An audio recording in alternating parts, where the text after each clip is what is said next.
when she called me back and said, Lisa said, yes, I said, woo! We are locked, loaded, ready to go. We are going to also have Joyce J. Scott. Kids don't function before 12 noon. So. All right? Sure. Okay, she will be here. We also have, because this is a discipline, fiber, which comes from the histories of the dynastic civilizations in Africa. Textile civilizations, the Fon, the Ashanti, the Yoruba, the Igbo, and on, the Kuba, the Luba, and so forth, whose memories are retained in all of us, some of us yet to discover the brilliance of our capacity to be creative. And so, we also have to recognize that in Africa, we have the tradition where men and women, and with that, we have Sanford Biggers, who is going to take us on the journey of how he will work around the fire. Now, this is a full day, so I don't want anybody to miss anything. I have a packed audience, so y'all are stuck. Okay? First thing behind me is this quilt. All right? This is a quilt made by the Michael Quilt Group, Maryland Institute College Park Quilt Group, who functioned during the pandemic. We made over 14 quilts for different organizations to raise money for also BIPOC students, black, white, others, all of us, to support their education. And then we give quilts to organizations like Pratt Library, Reginald Lewis Museum. So we encourage $5 for one ticket, $20 gets you 5 tickets. All right? This is all handmade. On the back of the quilt is another completely different design and a label with all of the artists who made this quilt. 100% top. So this money that we raise for this quilt will also go for the programming that you see. Because this is not going to be the last time I have you all here. You understand? You need to come back and you need to tell us what you want to hear and do. Interactive exhibition. We will then have, after Sanford, we will have a demonstration of quilt weaving during the lunch hour. We will also have the opportunity to go see Black Woman Genius, which is a celebration and a homage to Elizabeth Talford Scott, mother of Joyce J. Scott, who was a pivotal person who created an aesthetic that goes beyond and adds to the wonderful presenters that you will see today. So I think I have done everything that I'm supposed to do. I'm looking at all my notes. Yes. And as I go forward, I would like to finally say, it is so critical to have you here. I cannot say it enough, and be so elated to see so many people here. Many friends I haven't seen in a while, so welcome back. Many new, so I hope to meet you.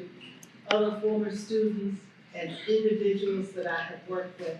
And so without further ado, I would now like to, which is my job, really, introduce our speakers. Bisa Butler is the first and only African American and woman to have a solo textile exhibition of her portraits. All right? Guess who she shares the studio space with? Amy Cheryl. Talk about Baltimore. Okay? This is an artist who was trained and graduated from Howard University.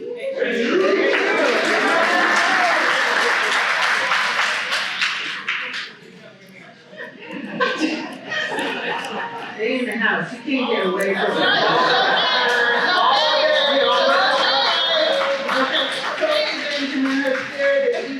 okay? Bisa studied with Lois Myler Jones. Elizabeth Talford, who is now on exhibit at the Brooklyn Museum, and that show will be traveling finally to Washington DC, and at the gallery, and also with the founder of Afrocobra, Jeff Donaldson. Got a PFA from Howard, and she got an MFA from Montclair State University, and you don't need to hear anything else from me, because we all came to hear Jesus.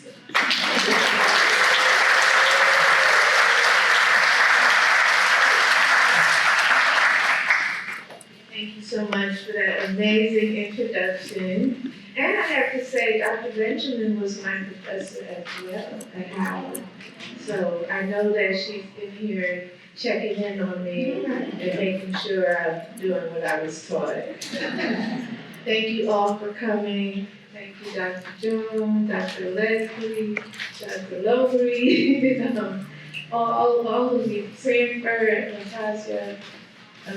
Thank you, Reginald Lewis Museum, and the staff, Terry, Robert, all of you for having me here. Thank you for coming out. And thank you to my husband, John, who's here as well. He's always holding me down. People always see me. They say like a strong man has a woman behind it. Well, a strong woman has a man behind her too.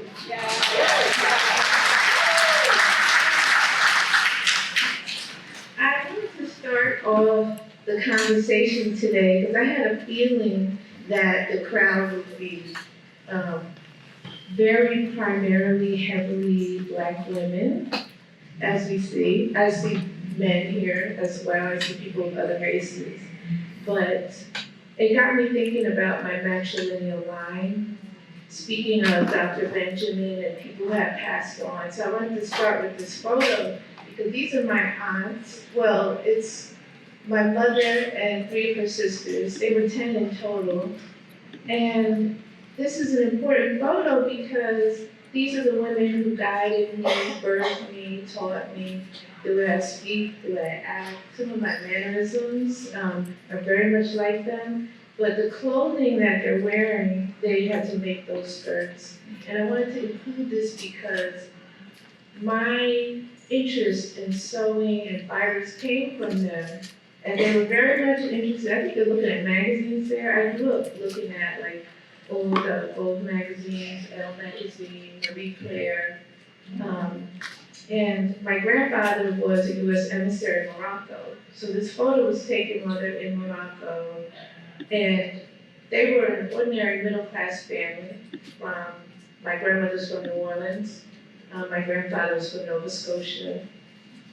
And they lived in New Jersey. And he got this appointment. He worked for the government and had a choice. You could take your family to India or you could take your family to Morocco.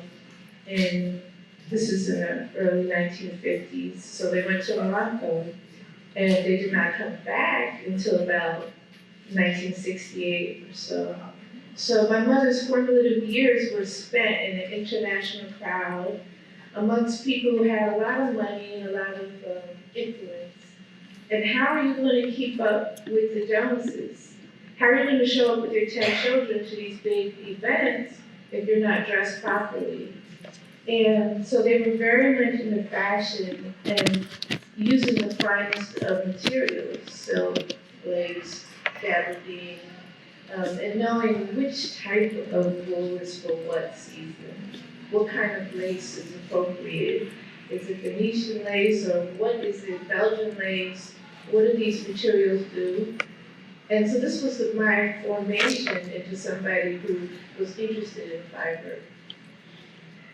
And then I included my grandparents' photo here. This was taken in about 1937 in New Orleans. They were students at Xavier. Shout out to Xavier University. It's not all about Howard. And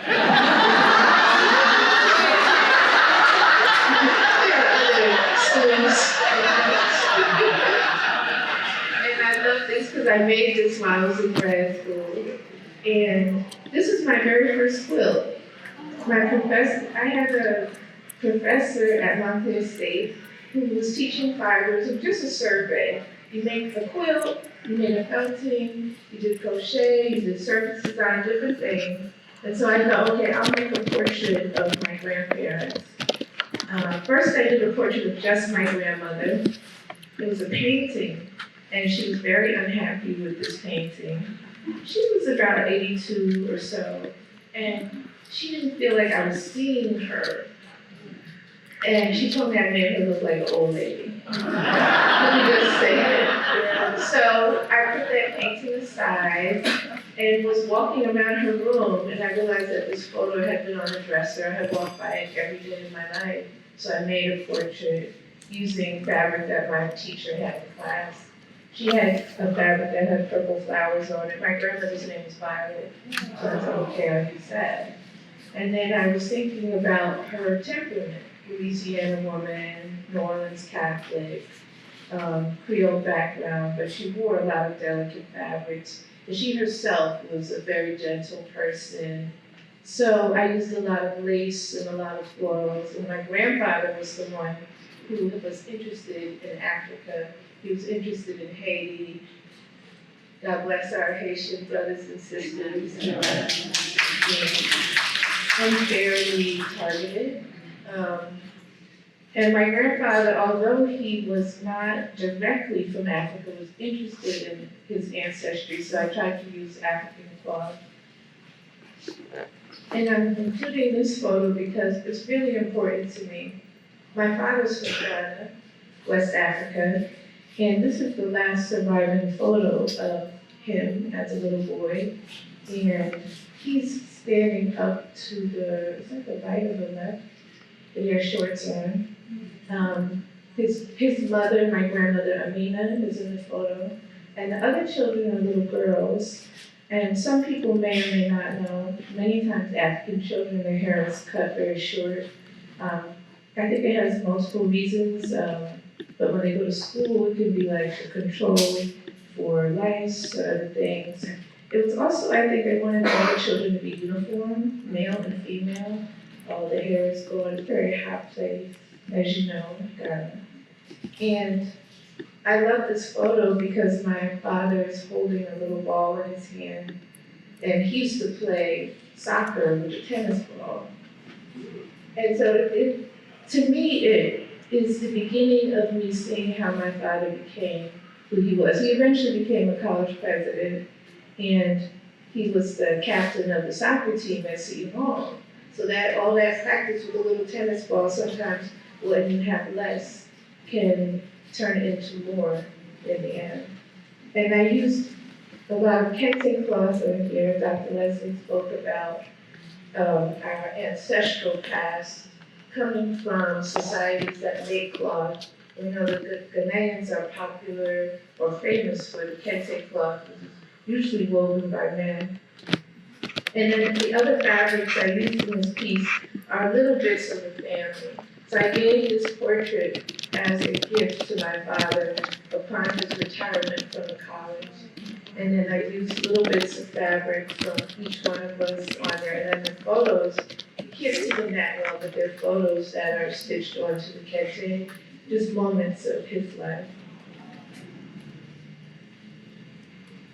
I included this because I wanted to show that I do paint. I do other things. Now mine is not the most intricate one up here. It's a study from class of a young woman with a head wrap on. I did that while I was at Howard. And I think it's important because my colors that I use now to this day come from my professors and what they taught us at Howard. Those who are familiar with the Afro-Cultural movement, Jeff Donaldson. This is a portrait by Wadsworth Giles, who also taught at Howard. And I wanted you to see how their influence was directly influencing my choices then or now, and now. It's not that they said you must choose these bright colors, but the Afro-Cobra philosophy was creating an aesthetic that was uniquely African-American at the time. Like, who are we as African-American people? Yes, our ancestors came from Africa, some of us. But what else are we? We're new here, And we formed a valid and vibrant and beautiful culture all of our own. And they called their color palette the Kool-Aid colors. And when you think of Kool-Aid, if you've ever opened that package, the colors are very bright and very intense. My sister used to dye her hair with the red Kool-Aid. Made it influence. I guess I'm positive.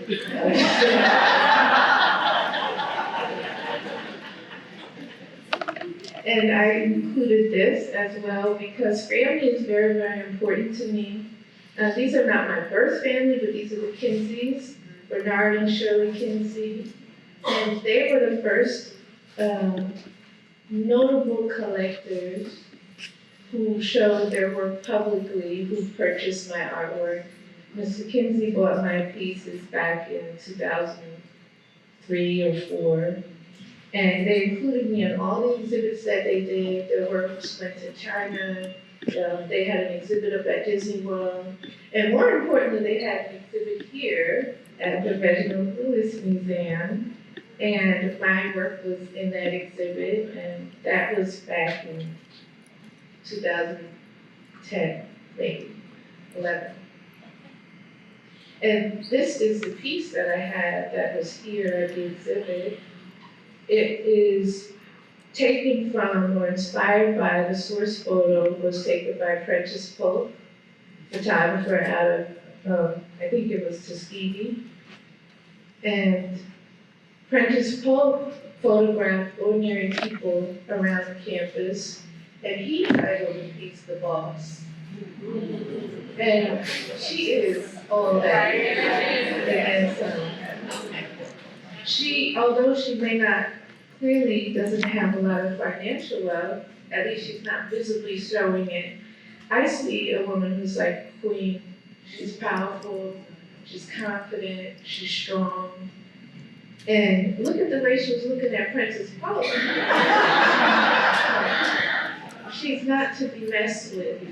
So when I first started making quilts, like a lot of artists, you start looking back. Where did I come from? Who am I? What is important to me? If you remember, the first quilt I made was my grandparents. So I kind of stayed in that era for a while of thinking about my ancestors, and then also thinking about what were the cloths that they used or wore. So I tried to use some burlap sack, I used some wool, I used some pre-quilted fabrics, I used another fabric that had something that looked like watermelon seeds on it. But I was trying to use the fabric to define her personality and her presence in the world. What did she touch? What did she wear?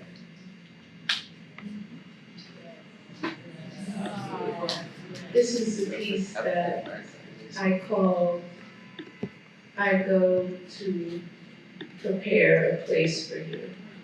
It is not my quote, because I like my titles of my artwork to reference what else is the person, besides what they look like, what do they think about? What was Harriet Tubman like as a person? Was she loud? Was she quiet? Was she funny? Was she very cautious with her words? But we don't really hear a lot about her personality. We hear about her determination and how there was no turning back. As Dr. Leslie mentioned, Frederick Douglass, keep going. I think Harriet Tubman was said to carry a gun. Nobody was allowed to turn back. And I chose fabrics on this piece to represent her journey. On her skirt, you see that orange rolling wave. Well, this particular fabric was designed in Africa, in the Congo, by a company called Lisco. And they worked with women who were refugees from war and from conflict, and women who had suffered sexual violence. Some of them have been rejected from their families, they have children. But these women needed help, and the doctor formed a place, a refuge called the City of Joy. And in the City of Joy, these women get education, they learn a trade, they get medical care. And so I felt that the women of the City of Joy, their story was like a mirror to Harriet Tubman's story so long ago. And the fabric that they designed with these rolling waves represented their turmoil. And as you move up her skirt, you see like lush green forest. That was them going through their trials. And when you move up higher, you'll see clouds at her waistline and hearts. And that's them, they said, when they reached the city of joy, the way that they felt.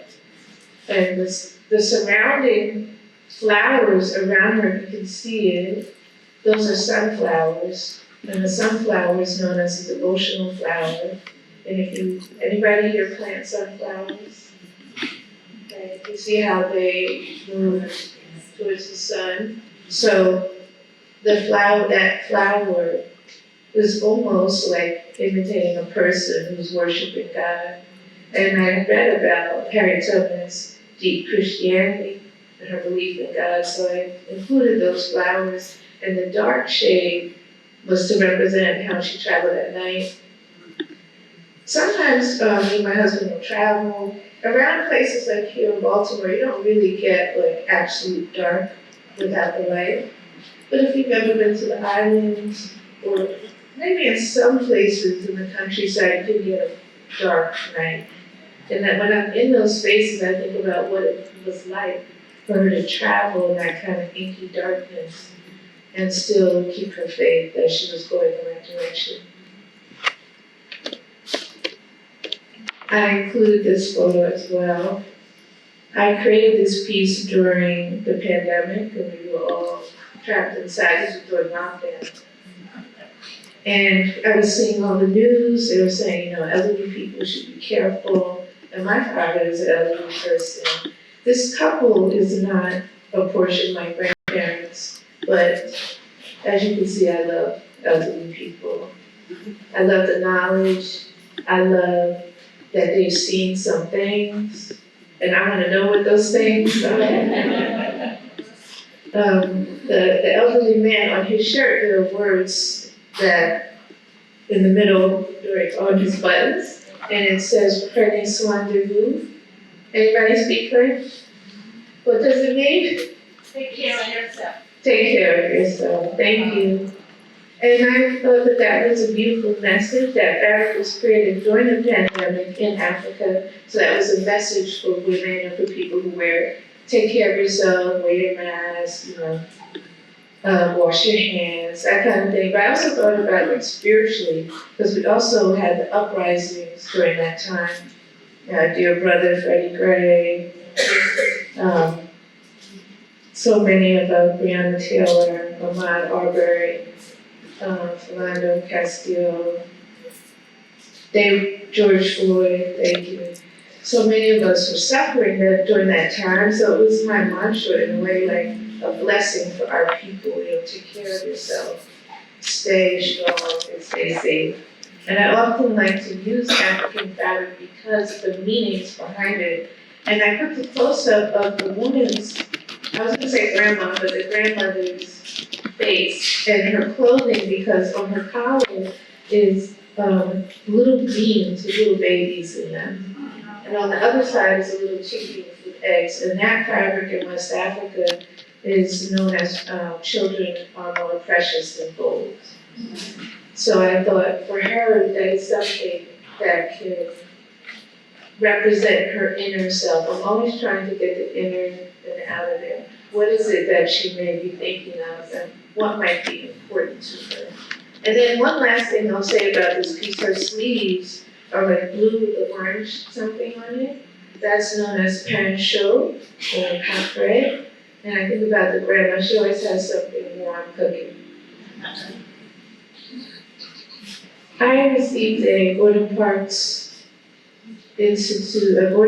Fellowship in 2022, I think. And with that fellowship, Gordon Parks himself, he left such a legacy, as you know. He opened his archive of photographs, even now, to artists, students, people who want to use his work can contact the foundation, and they can allow you to use the work for whatever you want to create with it. I don't know about selling it, fellowship, but if you're creating things. And with the fellowship, I was looking through his photos, and he shows one of the most famous photos. This is called Department Store. And he took it while he was on assignment for Life magazine. He was the first Black photographer who was a staff photographer for Life. In 1956, he said he wanted to show what segregated life was like.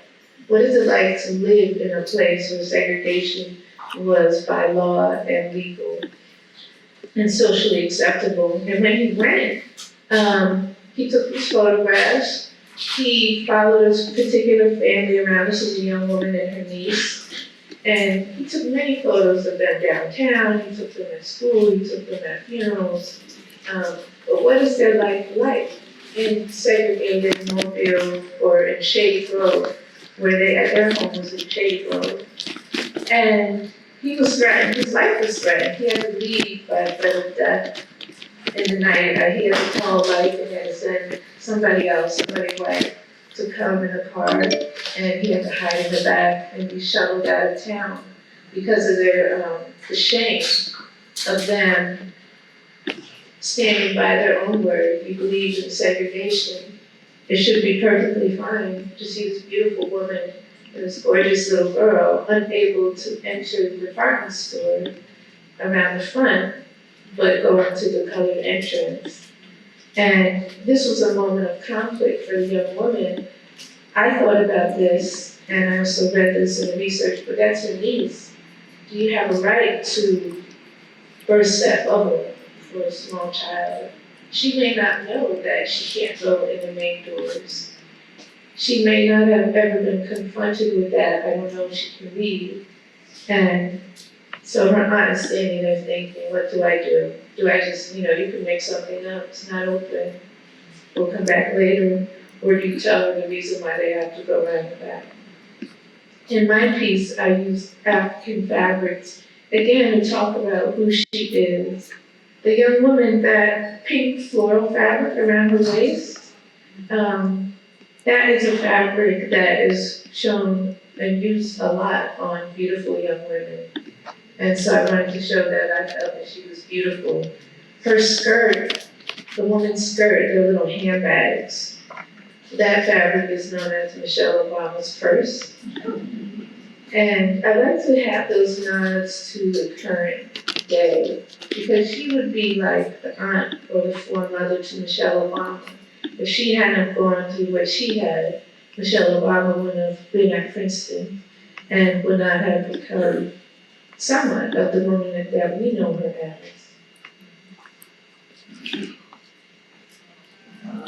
I'm a big fan of science fiction. All artists, we're the dreamers, right? We're the ones who are thinking about what is beyond us. What else is there besides the earth? What else could there be beyond something that maybe no one has ever thought about before? And Octavia Butler was the first Black science fiction, female science fiction writer that I had heard of. And I started reading her books back in the 90s. And then I had an opportunity to create a portrait of her for the New York Times. And I wanted to, I didn't mention, but I usually do that color, light and cool, or cool and warm on the face, using shades of orange, red, those are the warm colors, pink, and then the cool colors, the blue, the purple, the green, because I love to show the duality. You're more than just one thing. You can be fiery at some times, and then you can be cool and calm at other times. So it's a personality, but I'm also addressing colorism in our society, in my own family. My sister and I are Irish twins, as we say.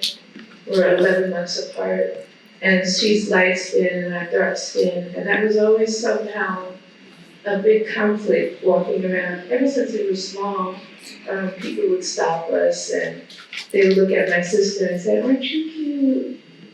And then they would just walk on. And they weren't saying I was not cute, but I never got the same compliment. And my mother was always talking to us about how we're both equally beautiful and how were lovely in our skin as it was. So I like to also blur that line when you look at my figures.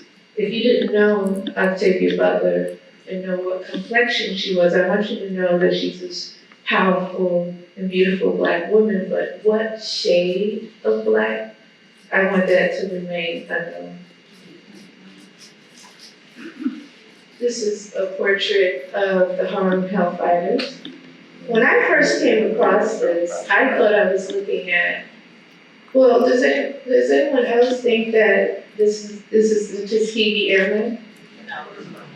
Well, that's what I thought. Because I thought, I had never heard of the Harlem Hellfighters. I didn't read much about World War I soldiers, Black soldiers in World War I. And I thought, who are these fine and bad brothers? And what is going on with them? And the lovely part about it, the caption states what happened. They were on the ship coming into New York Harbor off of the USS Stockholm. So they're fresh out of Europe, and they're getting ready to dock and go walk down. I think it was the first integrated ticker tape parade thrown for Black soldiers ever. The white soldiers had already returned home, and they had already had it. No, they had their parades when they were on their way to war. And this parade was thrown for the living soldiers, those who survived. And they're getting ready, they haven't gotten off the ship yet. They haven't seen their mothers, they haven't seen their dads, their children, their little brothers. And they were so ready to go. And the nicknames that the military recorder, I guess the photographer, he put like who they were, Lamplight, Hawkeye. A lot of them were very young. Another researcher looked at some of them only 19 years old. And so you see names like Kid Buck on there, Kid Womey. Everyone whose name was Kid, when they were in, supposedly they were 19. But we know some men enlisted younger than that. And so I made a quilted portrait of this. This is owned by the Renwick Smithsonian American Art Museum, which is right next to the White House. And this portrait went on display in 2020. And there was a senator who petitioned to get them their congressional award. That award was almost 100 years to the date since they had returned home. And all of these soldiers in this particular unit, the 369th Infantry, won the Croix de Guerre, which is the highest award for valor that the French army can give. And they had that when they returned home. But they weren't honored by the American army until 100 years after they were dead and gone. And so I put both awards on them. I put the Croix de Guerre and I also put the Congressional Medal on them because they deserved it and should have it. And then I just wanted you to see two of them up close. One of my friends says that the young guy, Orange, is her boyfriend. I had to put him in there so her boyfriend could give a shout out. They're wearing Nigerian fabric, and those fabrics are simple. I don't want to call the wrong name, but that fabric is more than a design. And I'm sure some of the scholars in the room, you all know, that they have specific meanings. Some of the insignia that I use, you'll see like envelopes, because I'm thinking about the love letters that they're holding. You'll see on one man, it's like a symbol on his knee. That fabric is called I Wait at the Gates. So that's something that another group calls that fabric a gendarme. So like police, a guard, somebody who's protected. I'm using the fabric to tell their story. You'll see a lot of stars and a lot of birds. As I researched and learned more about the soldiers during World War I heard how when they came home they expected things to be better because they helped free the world. But they got home in 1919 And if I'm not mistaken, that was like the Red Summer, and how many massacres of towns were that occurred, especially after the soldiers got home, because they came back with a new sense of self. And sometimes they were even attacked wearing their uniforms. And then my beloved Salt and Pepper, or our beloved, I included this because it's something that I worked on just last year. I was invited to be a part of a show called Goddesses that was exhibiting at Miami Art Basel. And my husband, the DJ, suggested that I do Salt and Pepper. Because who were the goddesses in my era? I grew up in the 80s. And Salt and Pepper, they were everything. They were feminists, they were stylish, they were outspoken, they were talented, they were platinum selling, they were everything. I used a lot of vinyl fabric in this. I used a lot of African fabric. I started using a lot more man-made fabrics because this is another era, it's the 80s. So what are the fabrics? A lot of vinyl and clear fabric I used to call jelly shoes, jelly jackets. You were everything if you had that. And they also wore the kente cloth hats, so I had to include that. And this is a very contemporary piece of mine that I just had exhibited at Art Basel, Switzerland. It exhibited with the Jeffrey Deitch Gallery. And it's another take on a Gordon Parks photograph of two little girls in Shady Grove standing in front of their house. In the original, he called it Girls Playing with Water. And I wanted to do that as well, but I included the house and the ground, changing the color scheme because I was thinking about how children think. These children were not wealthy either. The standing water they're in was actually like a muddy ditch. I don't think there was running water in their homes. I don't know if there was a sewer or not. But the girls are just playing. And they're just thinking of a tea party. To them, this is their world. The world is beautiful and full of magic and wonder. And that's what I wanted to show in this piece. On their skirts, you'll see like hearts. You'll see birds flying in and out of cages. I was thinking about, again, referencing our sister, Dr. Maya Angelou, and I know why the cage bird sings. And these little girls are like these birds. But I made sure I had some of the birds escape the skirt as well. And on one girl's sleeve, you see the bird just flying off because I want their future to remain free. These are also pieces that I just finished, like maybe a couple months ago. One is a portrait by Early Hagnall Jr., the man with the child wrapped in his coat. To me, that really represents the beautiful image of fatherhood and how he's staying woke, as they say. He has his neck on swivel, seeing who's coming and what's happening. And the little girl is just snug as a bug. She has no concerns in the world, and I love that. I'm using a lot of more innovative fabrics, fur, leather, vinyl, glitter, rhinestones. And then a young woman is just a new take on some things I have been thinking about, which is using more texture and using more opulence. And this is a bit of an exercise for me because at Howard, they had us do a black canvas at times and build your color on top of that. And so with the young woman, I use all black velvet and then build the color on top. And it's also a nod to Faith Ringgold and her Black Light series and painting on black canvas. And then I'll end with our sister Shirley,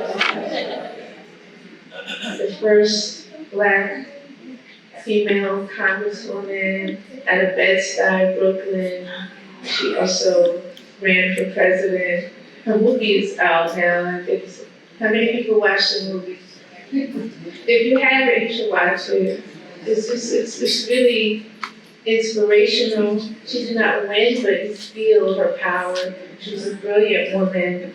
And on her jacket, I used another fabric designed in Africa for International Women's Day. And it says, all women, all united.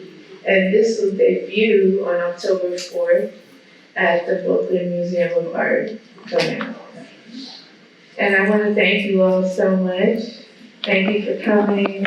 And we'll use our sister Shirley to inspire our other sister who's running for president.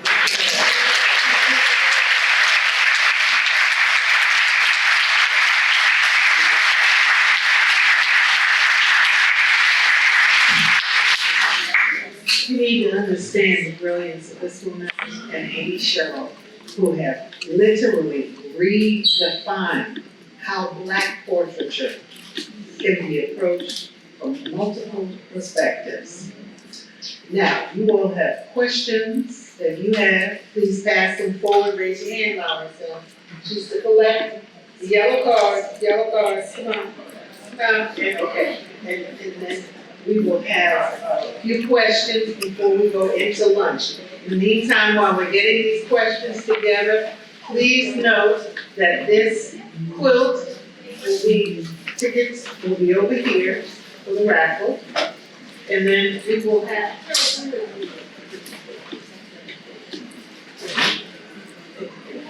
and in the theater, we will have a weaving demonstration. We have the exhibition here. We also have a wonderful exhibition of high school students, well worth taking a look at, okay? All right, now. Okay, so I don't have a question exactly, it means that you could pick something else, so don't jump on my boat.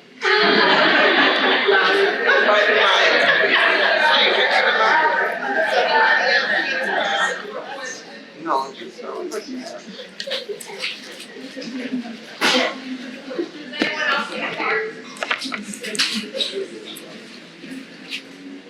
Okay, we have some interesting questions. You also totally ignored the colloquium.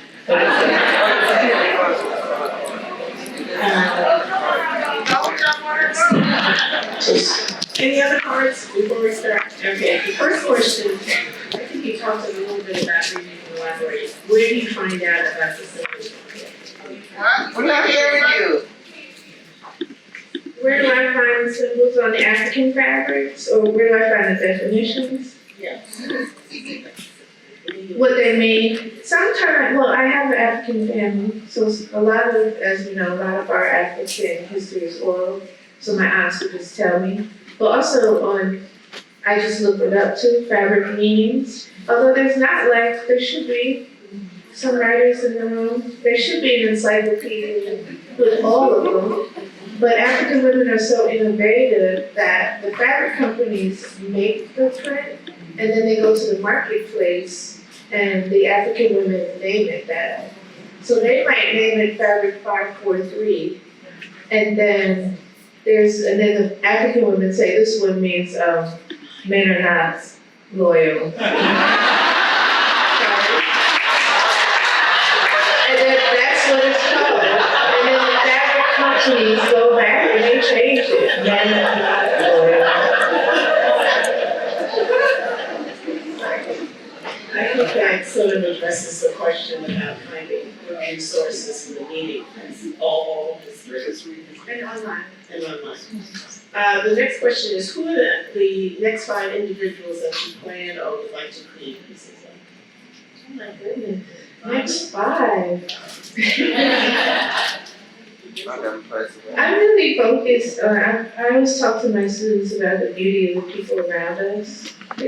Whenever I did a portrait project with them, they always want to do Nicki Minaj. I'm like, yeah, but who else? I'm not your mom who picked out your clothes and paid for everything that you've ever done. So the next 5, they'll probably just be ordinary, everyday people. I have been thinking about our Miss Harris as well, so we'll see. Yeah. Just the last one is a kind of elegy almost. It says that Horace Pippin was a fighter, and he returned to Pennsylvania. He was injured, but he did more things. And it just says, must art, black art, be born out of pain and suffering? That's an excellent question. And thank you. Who said that? Who wrote that? Thank you. I do remember reading that. I don't know why. Every time I read that about Horace Pippin, it's always another revelation. I don't know why that cannot stick in my head. But I think of him as an artist. But no, I don't believe so.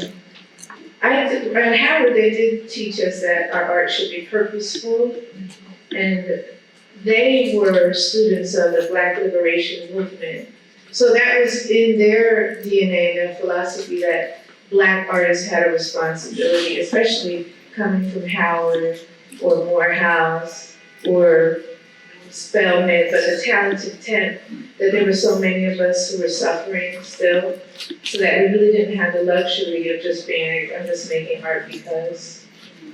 We had to make art because we needed so much help. It's like, going, I don't know, but if a family needs food and then you just want to entertain, like we do need to be entertained, but they also need that food. So I think we can be both in everything. Just when you thought it was safe to come out of the water. Your work reflects a bicultural identity, New Orleans and Ghanaian. Do you see your quotes as code switching or speaking differently to Africans and Black Americans? Who said that? I should have known. Alina is an incredible curator, a new curator at Smithsonian American Art Museum. I think the first Black.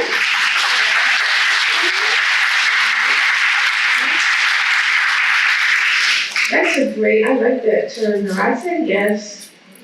Wait, can you repeat the question? Is it code switching between what? Yes, because the African people in the audience, so these fabrics were designed like in the 1900s and the 20s, so they know the symbols and they know what it means. And then we as African Americans, certain symbols like the cage bird fabric that I mentioned, in Africa, that's known as si tu sors, je sors. And it's a couple, a husband and a wife in a cage, birds. And so you step out of our marriage, and I'm also gonna step out. But I call it the cage bird as in my Angelou. So for sure that would be a code switch there. But I do like to speak directly to my both sides, the African American and the African. I like that you can get this dual meaning from it. And if you know both, then that's good for you because you're getting a double entendre. Yeah. Combine two questions. The first is, how do you describe the colors you use for your for the skin tones for your figures? So how do you make that decision? And is there a significance to the meaning of the print of the baby on the color of the portrait of the baby?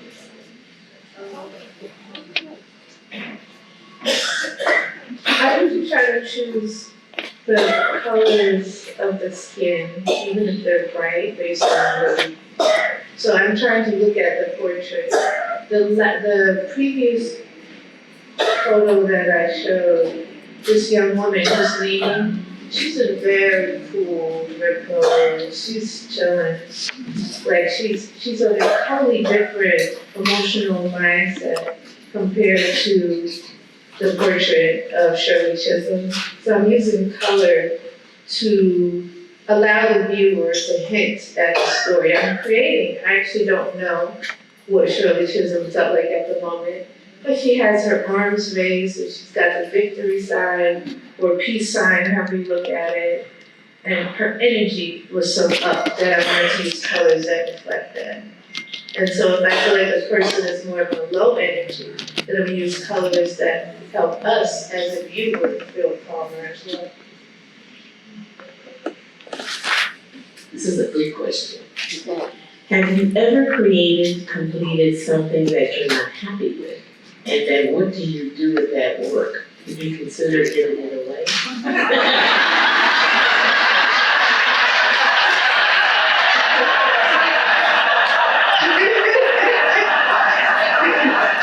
I created a lot of things that I do not like. Sometimes when I see them again, I pretend like it wasn't me. Like somebody's copying me. You're bad too.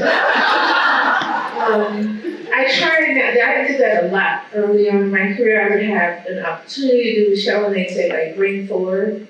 And so like 1 week's time, I would try to bring forward. But I learned that that is not the way. And I'm not able to get a beat. I almost feel like I'm focusing. If it takes me, let's say 160 hours to work on a face, I really get it into like, what is this person? What do I think they were like on the inside? I'm studying them and reading about their life if I can, or about the times that they lived, what do I see in their gaze?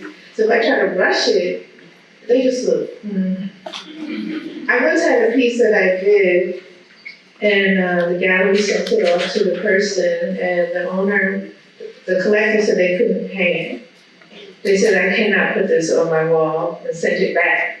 So I learned that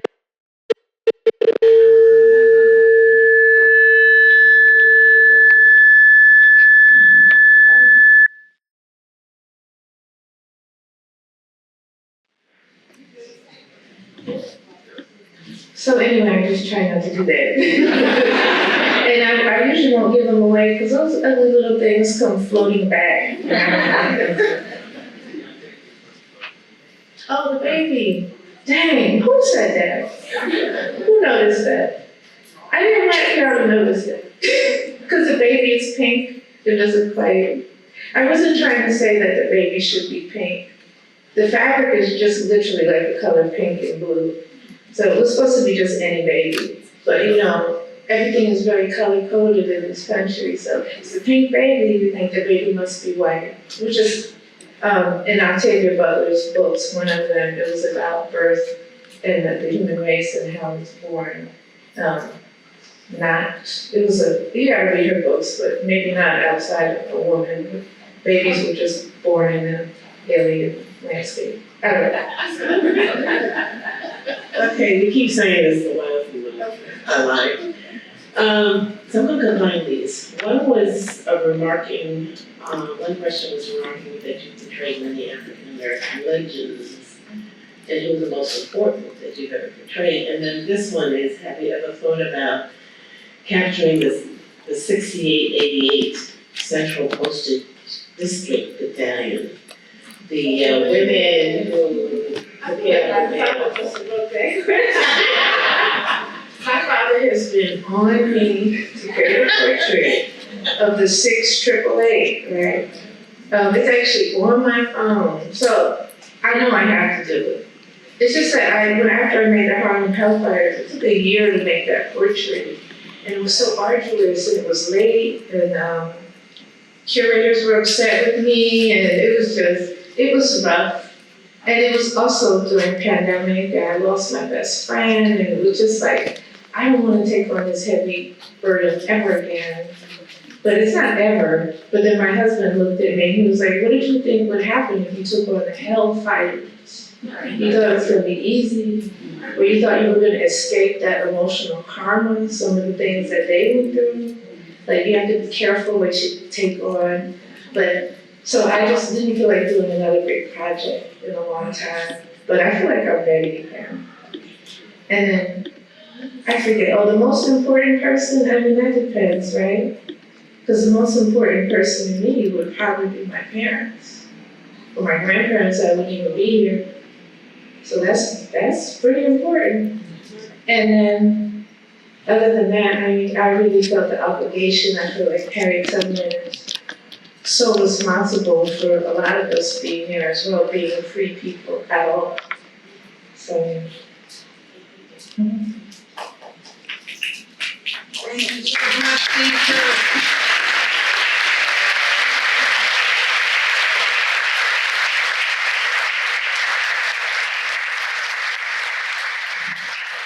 All right, How many colloquiums? Marcy Coleman is actually a Howard University graduate. Number one, I am too. But he created the Coleman Manufacturing Company. So he was born in March 15th of 1849, and he was the wealthiest black man in North Carolina by late 1890s. And as a result of his wealth, he purchased a textile mill. And he is, to this day, in 2024, the first and only black man to own a textile mill. Owned, operated, and funded. We have a new cotton mill that was operated and managed by African American men, but they did not fund it. So he is the only at this time. So he actually got the mill. He did not want our people to deal with the conditions that they were dealing with in the mill. So he had 300 people that were working in the mill at this time. And again, the conditions for them were conditions that were, of course, in favor of them. He unfortunately got sick and he died around 1904 and the mill was sold. He had an all African American board of directors. This is a picture of them from the Library of Congress. They were photographed by W.E.B. Du Bois at the Paris exhibition in 1902. That's why we know about him. Because he captured black life there and culture. He photographed about 363 photos, and this was one. Because other than that, we only found 3 photos of Warren C. Coleman's work. One of his board of directors and one of the mill. The mill, maybe around 2021, 2022, was actually made a historic space, so they're in the process now in North Carolina of upgrading it. So hopefully it'll be a place we all can go visit and see the work and actually, again, celebrate the things that he did during that time. Lastly is George Washington Carver. And George Washington Carver, a lot of you don't know, he was called the Black Leonardo by Time magazine because of his constant artistic contribution that he made. But his work as a textile artist and a crocheter was amazing. He had geographical patterns that are very hard to duplicate. So if you look at the National Park Service, that space is closed temporarily right now. But they do have some of his work that you can go see. You can go see some of his dyeing that he created too, because he created his own dyes. This is him with some of his students at Tuskegee in 1902. But he created 28 plants for natural dye. And he created an Egyptian blue, which is still used to this day, that I don't think he really gets credit for. But he was a textile artist. He weaved, he did embroidery, he knitted. All of this while he was teaching and only being called the peanut man. I hate that. He did more than the peanut and the sweet potato. Okay? All right? So we need to, again, give credit to, so we're continuing to look into his work. There's been no scholarly work to this day done on his textile work of George Washington Carver. None. So I found artifacts. Through my research, a woman wrote a paper about these artifacts being housed at the American Civil War Museum. I went to the American Civil War Museum, asked them could I come see these artifacts, and they opened them up to me. I'm the first researcher to go in and see these artifacts. These artifacts were all given to the American Civil War Museum, which was a museum of Confederacy at the time. They changed their name now.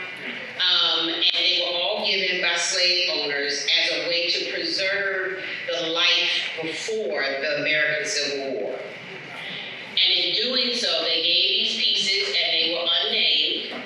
This is the only suit that has been woven, tailored, and sewn by enslaved African Americans. And it's housed within this museum in collection, not on display. These are the pants and the vest that are also part of it as well. The buckle on it said 1856. So that's when the work was done in 1856. From what we know, the buckle was also done by enslaved African Americans as well. which were indigo dye. This is one up close from a microscope. This is a piece as a whole. This is another piece as well. What we found is they only use single ply, so it's thin as thread. These pieces are all the pieces we have. There are a total of 86 pieces archived at the American Civil War Museum, and only 2 are on display. And I'm going to keep saying only 2 are on display. It is my effort to get this museum to put this stuff on display. It has been sitting and housed with them since 1859. They've had these pieces. So it was beyond exciting, emotional to be able to see these pieces, but it was anger as well that these pieces have been sitting like this since 1859. This is one of the last pieces as well. So what we found is they also were using animal hair in the pieces to create the texture. So cow was one that's also being used. They use the sheep hair inside of it and not spin it into yarn as well too.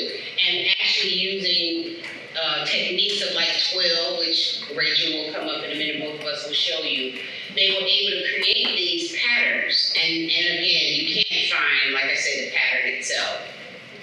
So we're back at the museum on November 8th with a 1,000 time microscope to be able to really dig into the techniques and see if we can find anything that we have brought to the craft that is not being credited at this time, so that we can bring this work from a historical standpoint into contemporary art.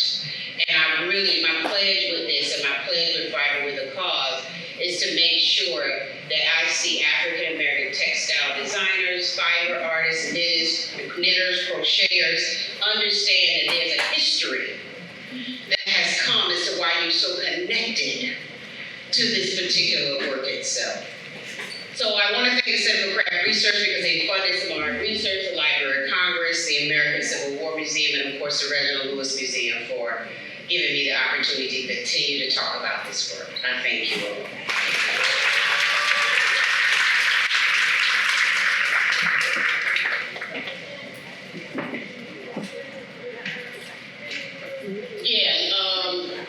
Ms. Jordan. Yes, it is. And look at you. You look at that. That's her daughter standing in the door, right there with her as well, who talked about how proud she was of owning this spinning wheel. It's a powerful photo. No, not at all. Not at all. Not at all. No. No, it's not exhibited. No, I had no idea. Essentially, I knew that something was like, why am I so drawn to this craft? Absolutely, go ahead. Thank you.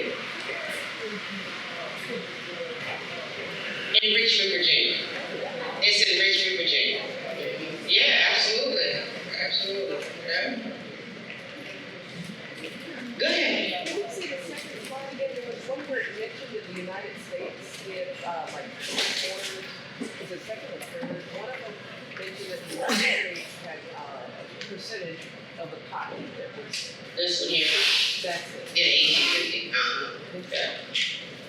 Yeah. You all can keep asking questions, so we're going to go and demonstrate with you at the same time. But go ahead.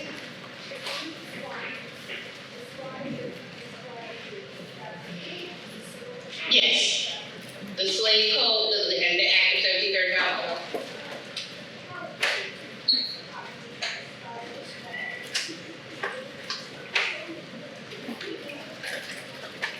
Yeah. Does anybody have like a plan on now? You see calico a lot in, even if you go to a fabric store, yeah, you'll see calico as a one too.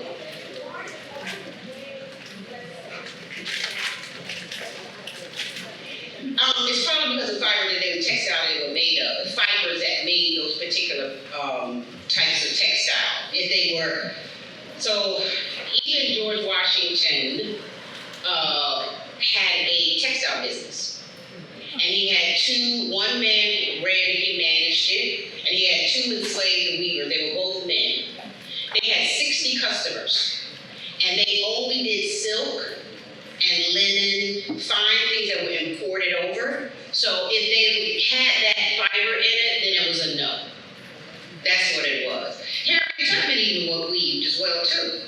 She weaved at 7 years old. Her mother sent her up to her master's house to be a weaver. At 7 years old, she hated it, and made sure they found her another place to go. But the history is that her hands were in the work.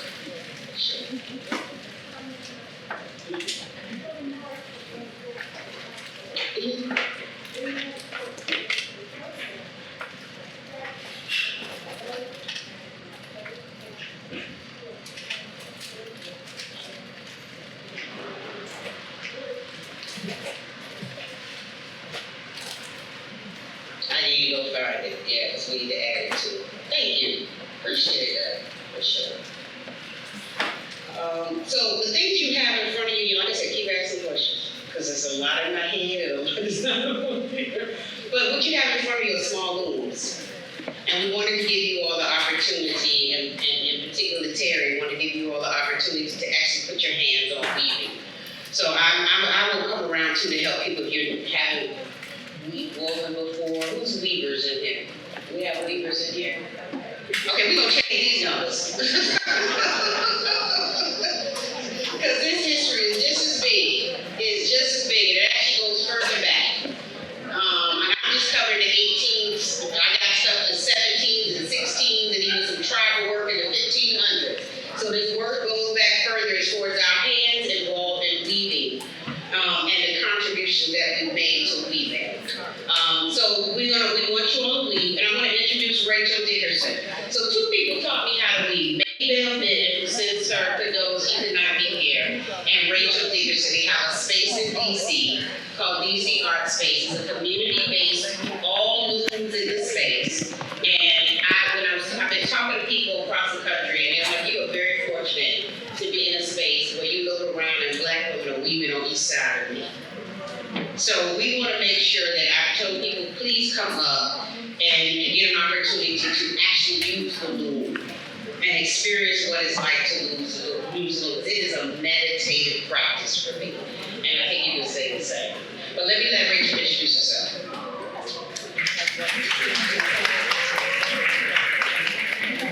Thank you, Karen. Good afternoon, everyone. I am really grateful to be here. My name is Rachel Dickerson, and I started New Community Art Space in the Shaw neighborhood of Washington, D.C. And the heart and city, the heart of Black culture, Black arts. I am a product of a Black weaver who taught me, and I'm really grateful to be here to just kind of open up the floor for you all to think about what weaving is. To me, it's symbolic. It's more about being able to connect with other people. And over the last 25 years, I've been able to meet and weave alongside many artists. Today, I'm also a part of Fiber with the Cause, and have really valued Karen's research and all that she's bringing to kind of uplift the world of Black weaving and the fiber arts. So I am here just to be a support and to ask any questions. And I went to the Joyce J. Scott exhibit at the BMA, and she has a wonderful video that I often play for my students. I teach early childhood. I'm a visual art teacher at public school in DC, and I play that video for them. And it's easy to follow. So I highly recommend that video, and then also encourage you to try weaving at home. What is on the table right now is a tapestry looms, and they're meant to just kind of try what it's like to create the warp, which is the vertical lines, and the weft, which are the horizontal lines. The weft, in the loom that you see here, I dress the loom and with the warp. And this loom has 4 heddles, 1, 2, 3, 4. The more heddles you have, the more complicated the pattern can become. So the middle piece behind Karen with the green and the yellow is a 16 harness loom that I use. It's also a twill. A twill is basically a diagonal pattern. It's one of the most common patterns to follow, but it's also very versatile, and you can dress a loom and create many twill patterns within one dress loom. So here you can come up and have it try on the loom here. This was supposed to be a weft-based loom where I wasn't going to be able to see the warp, but it has, as tests go, the denser the warp is, the more of the warp you can see. So this was my trial, and now I see a little bit of the warp, but I like that. Some twill patterns can also become more lofty overshot patterns. So the other piece next to Karen was done on a very large loom that was also an 8 harness loom. And so again, the tapestry looms on the table are meant for you to just do plain weave, which is just the opposite. It's a weft thread that goes one way, overlapping, over, under, and then going back the other way, the opposite way. So you're picking up threads that lock together. So a plain weave is something that you can do with anyone, and you'll often find in all of your fabrics. I would not do this while eating, but this is a special occasion. I do not want you to leave hungry either. So enjoy, and we'll be able to come around if you guys have questions. So if anybody wants to come up and try here, please do. Come on, yeah. And if you have any more questions about the work, please do. But I'm happy to walk and who's need to learn. It's Karen Baker. It's not the doctor's coming. I'm working on it. We're gonna stick it in. Yeah, another 3 years in this thing. So.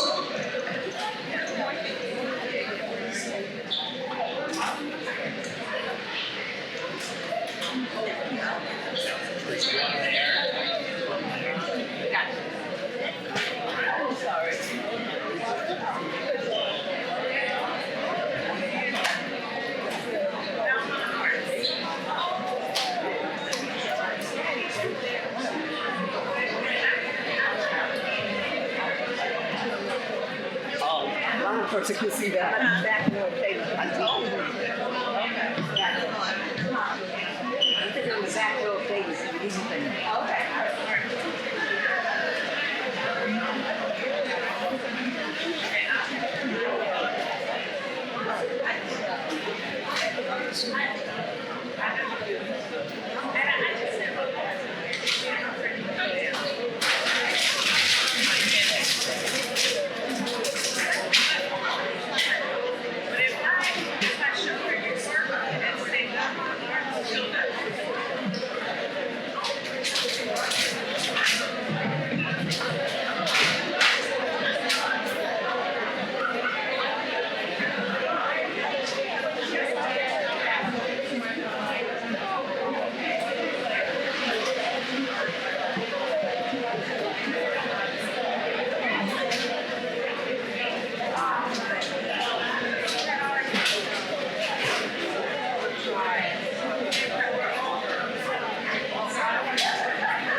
All right, without further ado. After I met her under very weird circumstances, which were very normal for her, I discovered that she was colleague, cohort, classmate of my husband. Okay? She's walking down the street. And he's washing his antique car in front of the house and goes, "Hi, Joyce." And I go, "You know her?" He said, "Yeah, we were in Micah together." I'm like, "Oh my God." Well, the rest is history because we became fast friends. And after all of this time, we are fast bonded sisters. However, how could I stand up here and talk about her like this? Because she's gonna get me. She's gonna get me. All right? Yeah. Joyce J. Scott continued to be her own self-identifying agent, self-employed, educated at the Maryland Institute College of Art from the Art Education Department, went to Mexico to study at the Institute Allende, all right, where she got her MFA, came back home and had the audacity to win every damn award in law that was ever designed, and be in most of those exhibitions that were offered. The thing that is so incredible about her is that she started with the oldest artifact in the history of mankind that was ever made, a bee. A tiny thing made out of literally anything. Shell, bone, stone, glass, clay, fiber, whatever you can imagine. Human beings put a hole through it. She started with these tiny little seeds. People could not figure out what she was doing. When I turned Lowry on to her, who has already curated 2 major shows of hers, she and I, back in the day, got a lot of grief because I said, "Who the hell is this and where did she come from?" I said, "Don't matter. She's out there, pay attention." 2 years ago? No, let's go back to after she won all of those awards. She won the Mega MacArthur Genius Award, 2016.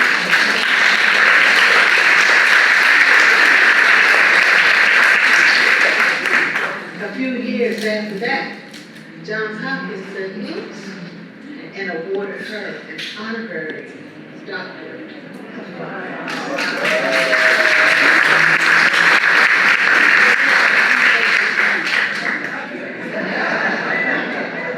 This is my sister, my friend, what the New York Times has called her, a bead artist extraordinaire and the Queen of Baltimore, Joyce J. Scott.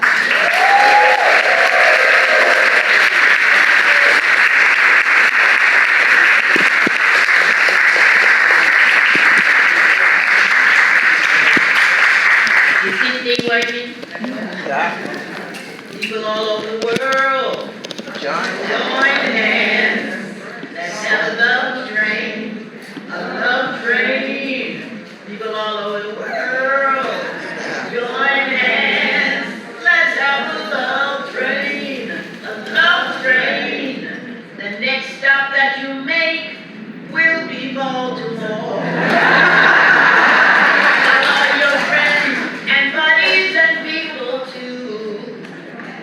If you miss the show at the Reggie,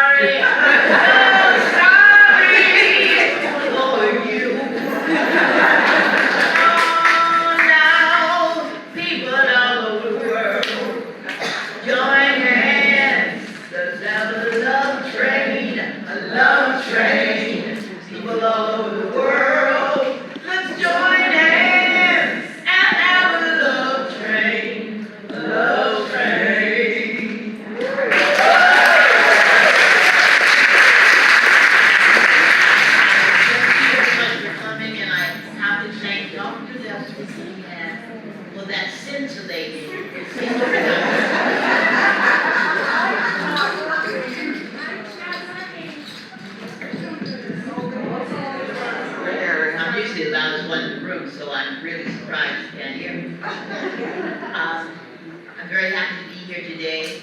I want you to know that it's something really unique about being a Baltimorean. I don't know of any other place, and I looked this up to see if it existed, where another institution that simultaneously had an exhibition, a separate, not joint exhibition, of an African-American mother and daughter, doing what is considered by many craftsmen. Didn't see it. That's Baltimore. And then to be connected with my alma mater, the Maryland Institute College of Art, and institute 8 other exhibitions around the city. I mean, this is Baltimore. I'm very happy to be from here. But my parents were. These are my parents, Elizabeth Talford Scott and Charlie Scott Jr. They were from North and South Carolina. She picked cotton, he picked tobacco. They came up during the Great Migration to just get a little bit of ease from overt racism. My father used to talk about how he would be coming home from work and be waylaid on the street, placed in jail, then sold into bondage for a company just for loitering, meaning waiting at the bus stop. And my mom just took care of too many people's children. So they came to Maryland not expecting heaven, just the ease. Where my father worked at Belly and Steel, and my mother had her choices of jobs. They had me. Boy, were they surprised. Both my parents went to one-room schoolhouse. My mom said the one-room schoolhouse that she went to had the front yard where the white and the black kids, because you know white people chop cotton as well. They call it chopping cotton maybe in Texas and further south.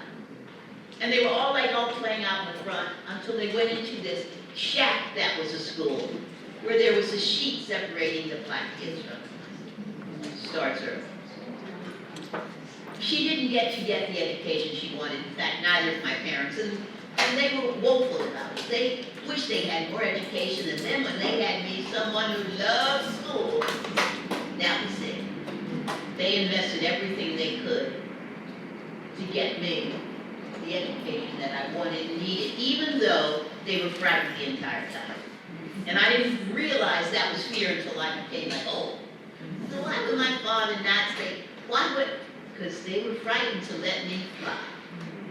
Because their wings kept getting flipped. I'm running my own show. These are my father's parents, Charlie Scott Sr. and his wife, Mamie. And these are her quilts. Now, she made utilitarian quilts many times, but that only means that they slept under. That doesn't mean that you don't do fancy work. She was an abstractionist in some ways because she would take a basic form like the birds or the log cabin and cut it up and rearrange it. When I look at this, I'm listening to Africa, I'm thinking about the strip weavers in Ghana who many times would do improvisational work and sew those strips together and they would become garments, but they also were something you can sleep under. And then I look at this very prosaic, easy blue and white quilt made out of a pre-quilted fabric. Something that's pretty.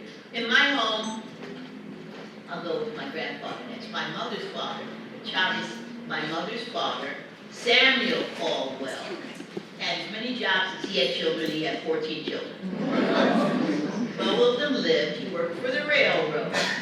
He was, a gambler. He played the guitar. He was a sharecropper. And he ran White Lightning. This is not an insult to any white people who are in the audience. Back in the day when you lived in these little areas, in fact, they lived in Blackstock, in small cabins, probably not unlike what slaves lived in. Think about 14 people in one of those places, with the bathroom and possibly part of the kitchen outside. The cluxers, and that's what they would call them, would run through the neighborhood because they did not want you to be together at night. So they'd be running around, separating families. But my grandfather had the best White Lightning ever. That's the story. And as long as the cluxers got theirs, then he could go around and sell to the rest of the neighbors. He was also a quilter. Now, when I say we lived in a cabin, they lived in a small building. It wasn't big enough to have a quilting frame set up, so they would heist it down, they hoist it to the top and lower it so they could work on it. And he was one of the few men who would quilt. My mom said that the kids would get under the quilts, make their samples, and also send up the needles when they got home. This is one of his quilts. When my grandfather wanted to dye fabric, he didn't go to the art store. He waded in the water. He got some yellow ochre clay and dyed that fabric. And when I talk about the Kente cloth, you can see the strip weaving, and you can see that he has his own rhythm. This is his sheet music. So it's not the kind of Western quilts where everything exactly alike.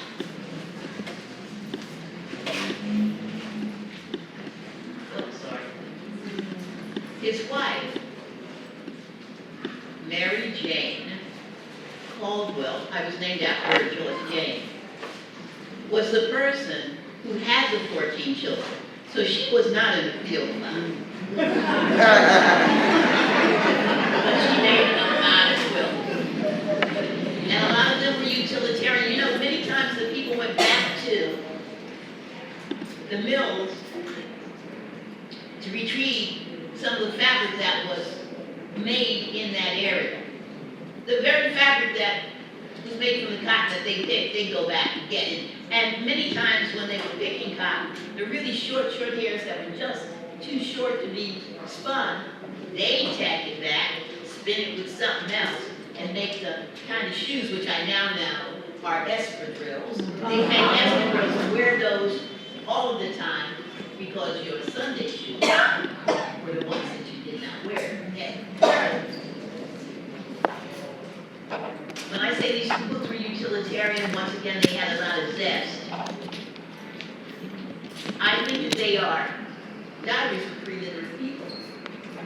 I think each stitch is a word that becomes sentences and paragraphs that talk about the family. So when someone like me, who's completely full of herself, who flies in, you know, from out of nowhere. Hello everyone, I'm here. And I don't care who you are, whether your name is Rosita or Rockwell or whatever your name is, we all have an auntie like this. Hey baby, come on over here and get me some. Hello, I'll come on and sit down right here. But this is passive and full, and that's Betty Davis. There are old people in here, I know you know what I'm talking about. Passive and tall. That's not padded and torn, that's your Uncle Benny's quilt. You know what Uncle Benny is? No, I'm not. Uncle Benny used to have a big garden, and he's always trying to grow sweet tomatoes, but he always got those terrible tomatoes. He has so much cha-cha pickle. See this square right here? That's his knee friend. You know his daughters and stuff. And this right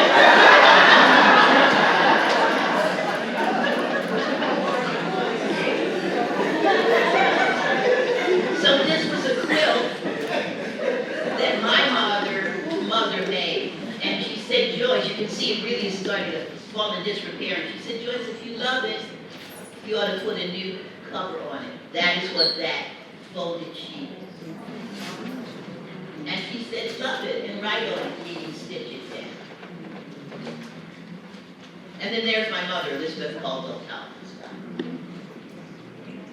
My mother really didn't think of herself as an artist with the big A until she started hanging around with Leslie King-Hammond, Valerie Sims, and George Sisson. And I say that because they worked assiduously to get her into exhibitions and to write scholarly about it.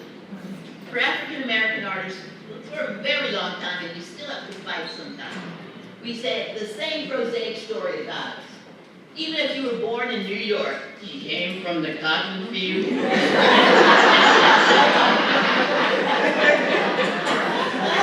what I'm saying? It's like, that woman went to Harvard.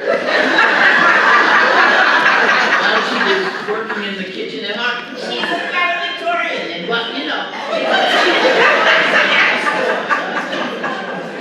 And so I heard Leslie, George, and Lowry verbally commit to putting us in what on the same level as others, as long as we were doing really good work, you know. The same thing about my mom. So they needed to be, and I expected, applauded for that.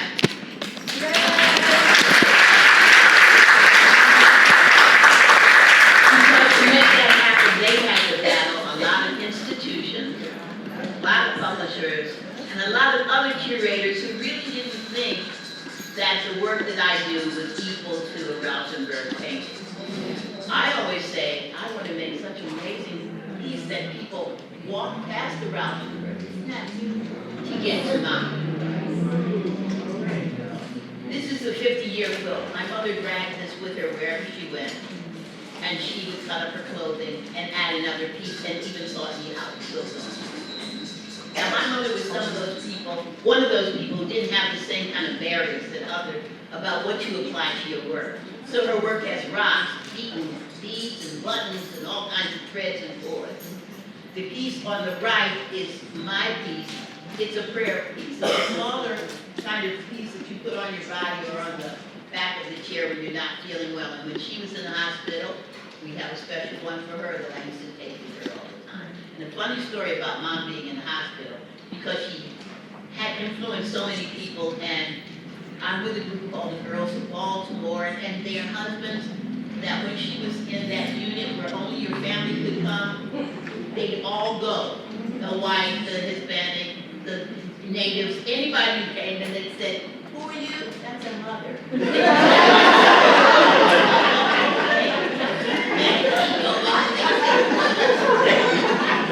The absolute truth. And the other piece that's owned by the Delaware Museum is called Grandfather's Cabin, and it talks about all of the different things. My mother was one of those allegorical workers, so there'd be bugs and all kinds of things from her youth. At the bottom of this, you can't really see it in this light, but there are shapes that were snakes. She used to say that her grandfather said every year at the cabin, a snake would come and knock on the door. And her father would get the rifle and kick the door open and go boom, and there'd be nothing left but this old snake skin on the wall. So that's what she did this piece about. And then came I. Yes, I got a scholarship to the Maryland Institute College of Art in 1966. It was a senatorial scholarship, and I have to tell you, when I say that my parents really invested in me, I was one of those people who was raised by work. I lived on Down Street, across the street from the Gilmore Project, and I walked 1 block to my elementary school, which was the Coppin Teachers Demonstration School, which meant those teachers came and experimented on me. I did a lot of square dance. But I can tell you, because of that, my teachers would send me home every summer with all kinds of extra art supplies so I could come back and show. And that didn't end until senior high school. In fact, my senior high school teacher, Olin Yoder, was the person who got me the scholarship at the Maryland Institute of Art. He also got me a job working out. And you know, my parents were driving me in the industry, out. And I just a few lights were on the road, and we got there, and I'm trying to remember, it wasn't Deer, it was Deer Island, it was something. Deep Creek Lake, that's what it was. And you know, it was out there, and the little white kids running around in the water. And he says to Olin Yoder, because I was being a piano, he said, "Are you sure?" And my father said, "She's the one." And from that kind of support by my educators who became friends like George Sissel, I'm where I am. So one of the things that my mother taught me was to sew, was quilting, the needle and thread. Needle and thread is my passport. I've never been anywhere in the world, and I've been to a lot of places around the world, where I didn't meet someone who wasn't sewing, or someone who wasn't reading. And because of my knowledge in these fields, I could kind of jimmy up to them and show them. There was one time when I was in in Guatemala, and we were walking off, I think it was Chichi Castellano, to an open fair, right? And I brought my European spindle. And I used to bring this just to, get fun. And I would be trying to spin it, drop it on the ground, I was like, and I'm watching this other woman just spin. I got it. And she looked at me, what's it like? And started singing, and I dropped hers on the ground, and by the time we got to the festival, I was at her market, I was at her kiosk, and she was showing me her stuff, and I was drawing pictures, because she wasn't even speaking Spanish, she was probably speaking Quechua, something else, and I'd be drawing pictures and talking about my mom and what I did. My mom gave me that passport, and then I went to the San Blas Islands off the coast of Panama. There are around 300 islands. Some of them are the size of the bathroom you go to, quite honestly. The people are called the Kunas. They're supposed to be second shortest people in the world, but they said I was one because of the shape of my nose. Taller and big. I've been doing molar work, which is called reverse applique, because you stack the fabric and cut it, and so down each layer, instead of applying applique. I showed them my work, they showed me that they laughed, we laughed, it was all very funny. I kept learning from them. They were also bead workers, but they did not sew beads the way I do. They wrapped beads. And so we talked about, that was just all very amazing. I had very first person connection with all of these art things. And where did I learn it? I learned it from those people who left the field and took that sojourn to knowledge of something else. That's what they taught me I ought to do. Although when my father saw me get on an airplane, he didn't see me. They told me he was in the bathroom. And when I got on an airplane going to graduate school in Mexico, I was told my mother fainted. And why? They were just so scared. My father said, "She'll come back with a Mexican baby."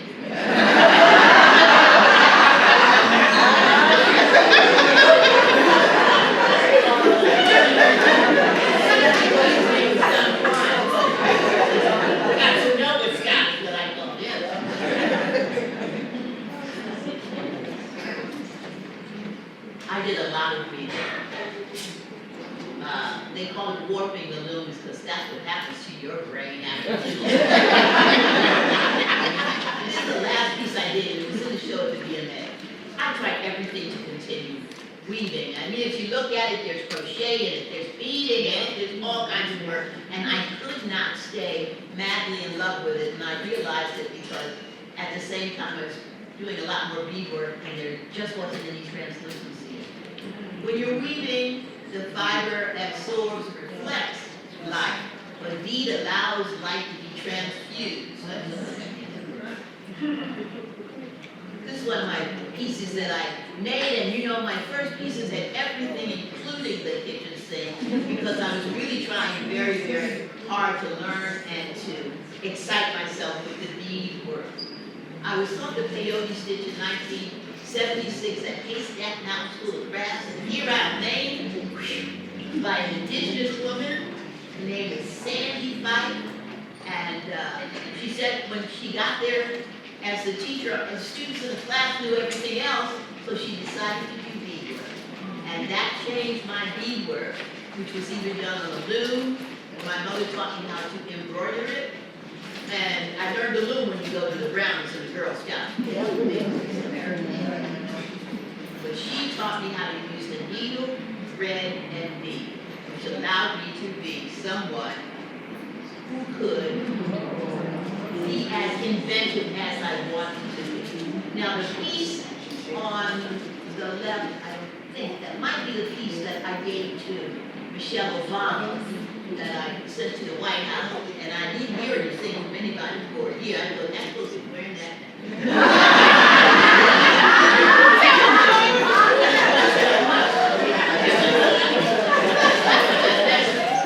And finally I got a really nice note from her, and it was like, it was hinting like, I would like to see you again. I didn't want to see you, just want to wear a matching earrings.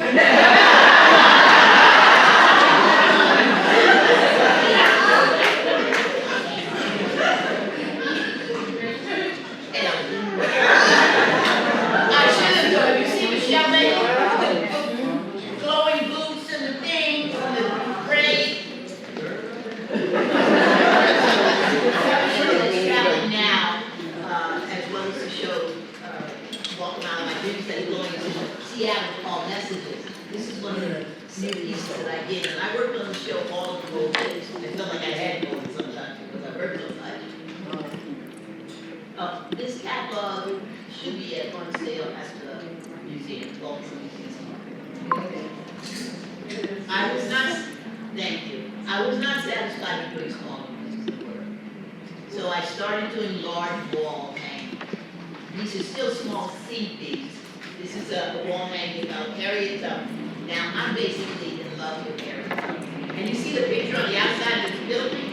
There's a picture of Harriet Tubman, her husband, and her adopted daughter. And I swear I time traveled. That girl looks exactly like, I'm not joking, guys. She looks exactly like me. I'm going to put these on that. And there I am with my mom, Tubman-like. Well, Harriet Tubman and my mom, I think, were very similar. Short, very dark-skinned ladies without a great deal of education. In fact, Harriet Tubman did not read her life very much. And they were cantankerous, and they just believed in justice. And that was what my mom. So justice for her was walking over those meadows and bringing people from the south back up to the north as much. And at the end of her life, when she was really old, you remember Harriet, remember she got hit in the head as a youth. So she had, visions and things and the whole thing. It was hard for her entire life. When she and her husband, her second husband, he said, let's run away together, he said. No, but she said, bye.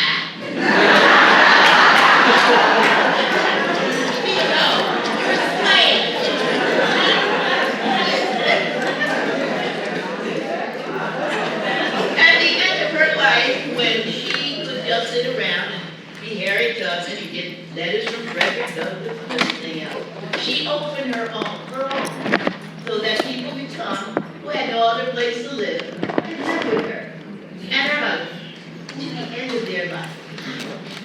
And my mom was like that. The Arabs used to be really prevalent and they'd be all around the street. Well, my mom would buy vegetables from them and she was such a good cook, she had her own little side business where she would sell the dinners back to them. Their wives, she was such a great cook that the wives would say, no, come on. That is not as large as it is. Probably 42 inches tall. So it's big. This is a piece that I just finished with 3 different cohorts who helped me assemble it. This piece is around 11 feet tall. And it's just in the armory show. So it's got crochet and bead work. This one doesn't have the glass work. I want you to know that for me at 75, 3/4 of a century, you can see I'm still feisty and ridiculous. But if you're around what the heck else? You should be 12. I realize that it is not just my need and desire, it is my destiny to continue work. And that one of the things that my mom taught me, and is also very Tubman-like, is that I shall not be denied. And by that I mean, if there's something that I wish to do, I'm blind to do it. And if I don't know how to do it, then I'll ask someone, or I'll figure it out, or I'll do something. So this is a really large piece. It has crow beads, which are those larger plastic beads and glass beads, but I also have a section that's really tiny beads as well. This is one that's made out of smaller beads called the Blue Baby book. I made a storybook out of beads like in the 70s. And I didn't sell it, I just loved it. And then I realized when I was now making a blue woman who was having a baby, and the other book was called the Blue Baby book, that I should sew them all together. It's not much smaller than what you see. And this is the piece that I made for the Baltimore Museum of Art show. And this one is around 8 feet tall, I think. And this has beads, crochet, and glass included, because I'm also someone who works with glass colors and glass art. The piece on the left is a beaded piece that talks about the passage from Africa. And the piece on the right is my handmade paperwork that also includes beadwork. Now see, I'm doing my mother again. So when I went to the beach, to the glass studio, I'm sorry, but I was in the paper studio, and I was like, I didn't put beads in it. I'm gonna put fabric in it. Helen Frederick, which is a master paper person and is very good, just looked at me and inhaled. And left the room. These are all very large pieces as well. When I talked to you about the first time I was at Haystack was in 1974. And I went back a few times and I even taught there. Every time I go to the glass studio and think, oh, glass. I try to blow glass once, that's too much blowing, it's too hot. That's when you, I can't even say that about it. I get upset. That's when you know you need assistance. So I started posting up to the glass code and working with them to make something work. My gallery here, Goya, contemporary, Amy Race, my gallery's sitting here. They worked out residence for me. It's 11. In 2011, that was right after my mom passed. And I got $90.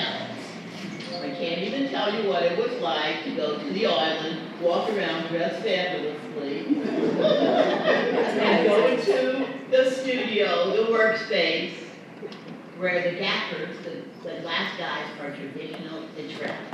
I walked in, we're velvet, of course. I know they like opera. Let's see if I can pull off a good look. So I walked in doing this.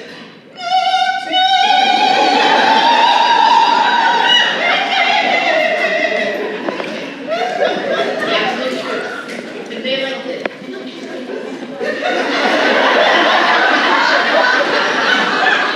The absolute truth. And they would say, we'd be working, and they'd say, no. And I'd say, see? No. And we would work things out. They'd never done certain things like fusing beads with glass. So the first time I went, I was not always successful because glass has a recipe. And you can't put Czechoslovakian glass and Italian glass necessarily, it won't work. Just like gold glass. I went back, I started teaching, and I asked one of my assistants, where can I get old Italian glass beads? Because it's the same recipe. I went back to do another residency, just full of myself, tits up. This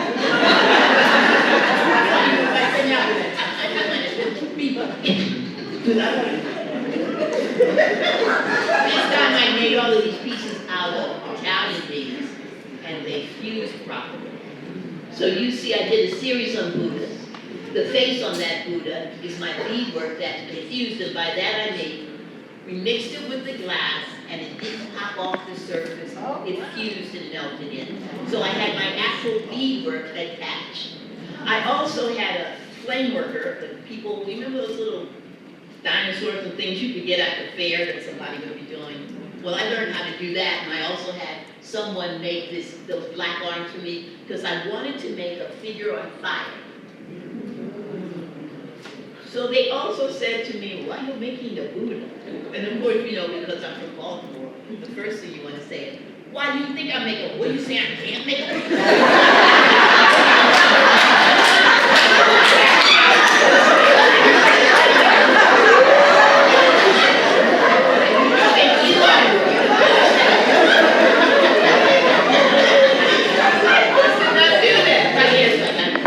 Even by the second time I was there, they were still giving me the stink eye. Women are not accepted so easily in these classes. And they don't really know so much. They work with Fred Wilson. They don't know so much with black people. So they really it was just a learning experience. So when I started talking about Buddha not being a god, it's someone who is of deliverance, once again justice, and about enlightenment, they're like, okay, you don't get it.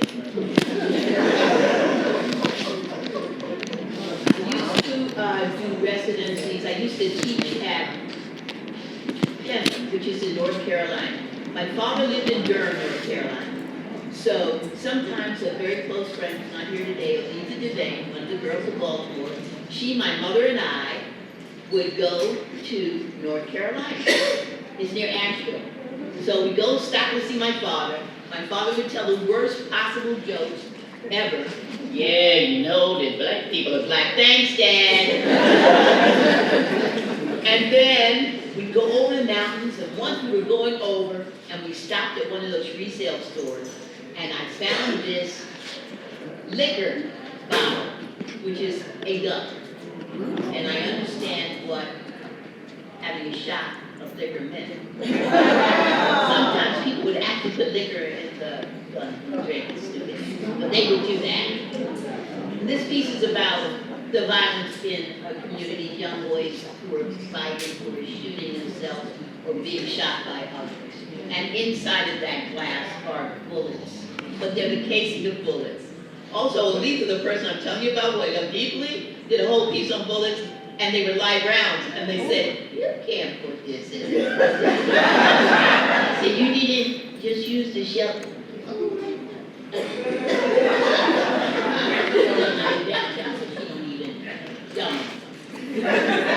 This is one of the pieces that I did in Italy, but what I do is they build a glass for me, and then I bring it home and work on it. And you see that face, the eyes, the lips, that's all my beadwork that's been fused. And then I added the peyote stitch beadwork with thread and wire all over the surface. This also is a large piece, not that, but for beadwork, it's a large piece. Another large piece where I cobbled together all kinds of things that I beaded, cast, bone, lamp work. Sometimes I just like to be, this is one of the last things that I did probably around 2 years ago in this series. When you go to the Reagan Airport, you'll see a mosaic on the floor that I designed. I tell everyone to please go. It'll be the only time you'll be able to walk on me.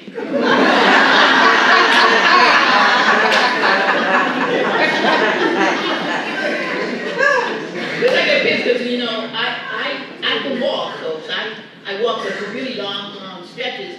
I do use, especially in the museum, I use a wheelchair. And the idea that I have people push me around, and they are pushing me around. They like to make a big deal out of it.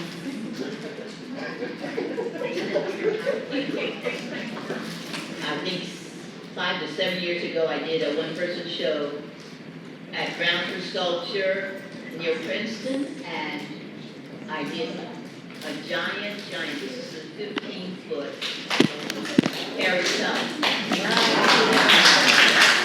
She's made out of dirt. She's got graffiti. Actually, Valerie Sims was one of the curators. And she said to me, right on it, I said, we're going to put graffiti on the outside of it, and there's beadwork on the outside of it. And she's made out of dirt so that she will disappear the way she disappeared in our memory. Okay, the writing on it is a letter from Frederick Douglass. Someone was writing a book about her. She couldn't read or write, and she asked him if he would write like a foreword for her, you know, like a, will you help me do it? This is when I got even more hot for Frederick Douglass. Because you know he's good looking. I know he messed around, but that's not the point.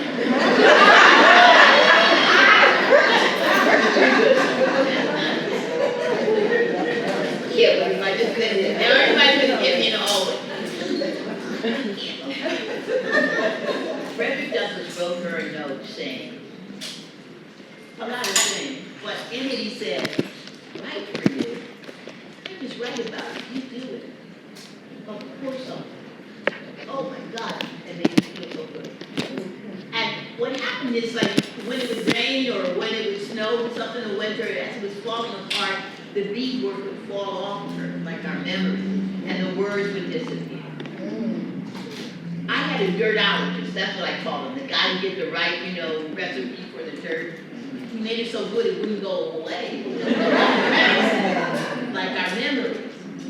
So they told me one night, I think they went out there with a hose and some things and knocked it over. This is the second Harriet, she's around 10 feet tall. And this is now at the Sanford Biggers Museum in Annapolis. I'll give you a really short story about that. They called me up. If you look in her lower hand, there's a whole beaded velvet, a staff, a power symbol, right? It's all beaded, it's beautiful, got a bird on it. They called me to say, someone damaged they stole it. What? So the outside of the museum and somebody vandalized it. Well, they found out what it was. A young white girl and a young white boy. I shouldn't say that, they were both in college. Someone, they were so smart, they did a neighborhood with a lot of cameras. I mean, pictures of them. And the police station was very close. They put in the newspaper, we figured somebody's family saw it and said, you did what? So we got it back and I'm repairing it now. But I wanted to talk to them. So we did a Zoom call. And when I asked them why they did it, we don't know. Ricky, yes, how old are you? I think he was 19 something. So did I say you seen the two of you together? She's the reason you two can walk down the street together at night. And you tore that up. You could go to jail. You could lose your scholarship. I won't do all of that. I just want you to know the importance of it. And when I start putting it back together, push it out.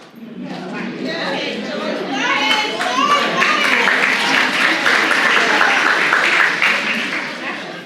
well, she's made, this is great, it was made there in one of their foundries. She really has kind of a very hard styrofoam body that's been coated. She's got a long gun like the other Harriet Tubman that's been made out of, plastic and it's embedded all kinds of things that I found. Those quilts on the ground were made by my father's mom. Quilts are important on the Underground Railroad because they would be on the outside of the building saying, and the signs would say go or stay.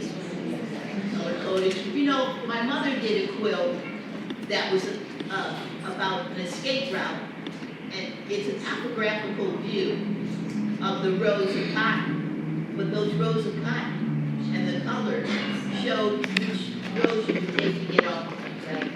And there are stars in it. And this was a long time ago when she told this story, people said no, but there was one guy in Washington, who I can't remember, who said yes. Now they know that African American slaves were just so incredibly smart that they would cornrow escape routes in their hair. Wow. Did I turn this off? Uh-oh. I don't know what I did. And up in the tree, there's a figure that's around 11 feet tall. Really, you can just barely see it. That's a hank. A hank is a goat. And my mom used to say that when they were walking home, it's right kind of in the center, when they would be walking home from picking cotton, that they would have like little ghosts following them, right? So they would cross water to get away from the ghosts on that side. But on their way home, the back of the roads would be lined with Bible trees. You guys know what Bible trees are, right? Yeah. They're in people's backyards now. They're cute. They're trees that are on like a staff. Well, the cobalt blue ones were the special ones for Hanks, because Hanks could fly in, but they couldn't get out. And so those were supposedly traps for ghosts. The last glass piece that I've done and assembles was with Tim Tate at the Washington Glass School. And this is a really large piece, it's probably not the size of what you see now. And it's cast glass mixed with beadwork and painting, and it's done with he and I together. So the things that don't look like my other work, the butterflies, mine, and the painting, are done by Tim Tate. And this is really about what's going on now in the world. He is a gay man who works a lot for gay rights. So a lot of the things in his sections talk about that, and mine are talking about rights for everyone. I'm a printmaker. Remember when Obama came in and they snapped at his ears? They did a series of prints of him. Mickey Mouse ears, Yoda ears, and here he is at Buddha. I don't know if you figured this out, but I was also a performer for years. I performed with the lady in the left, Kayla Wall. You may know her now, Kayla Wall Muhammad. She is one of the directors of Boomworks, which is a theater group. And we were called the Thunder Thigh Review for obvious reasons. You know, we laugh now because I'm thinking, oh my God, I bet I did have something to do with Cardi B showing her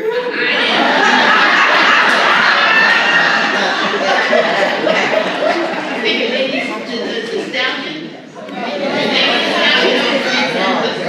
Why should get 10%? Then I worked with another group called Honey Chow Milk. I've also been a singer. My singing partner was Ray Whittlesey. Of course, we got stalled during COVID. And we were called Ebony and Irony. We are still called Ebony and Irony.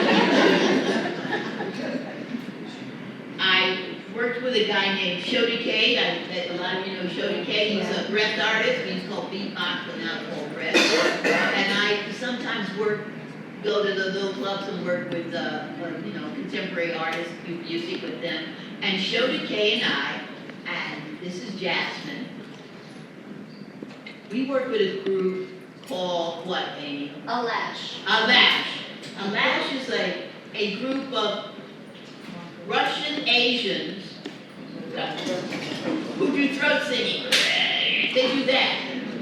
At the age of 75, I did an album with Russian Asian throat singers. Never stopped. When the opportunity came to me, I didn't say no. Although when I got on the stage with them the first time, they started making those sounds and I was like you. I was like this.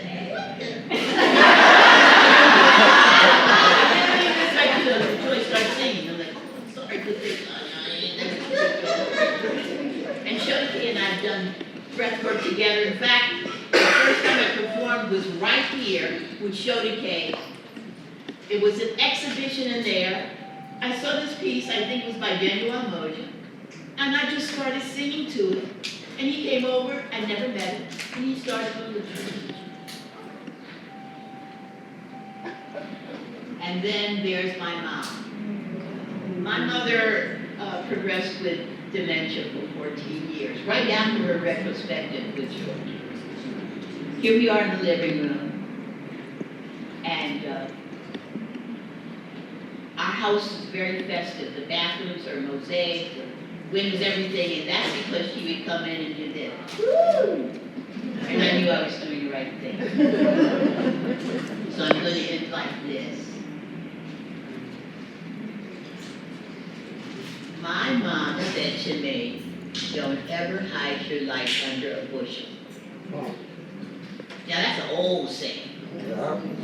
My parents' lights were thwarted, they were squelched because of their ethnic group, their lack of education, and because of the abuse of power by others. And she said, don't you dare do it. So I don't. I glow. I believe everybody does, but I just implore it, so I don't. And I say to people, if you can't up and hit off this, then back up, because I am going to. Because my mom said, this little light of mine, I'm gonna let it shine. Oh, this little light of mine, I'm gonna let it shine. This little light of mine, I'm gonna let it shine. Let it shine, let it shine, let it shine. Thank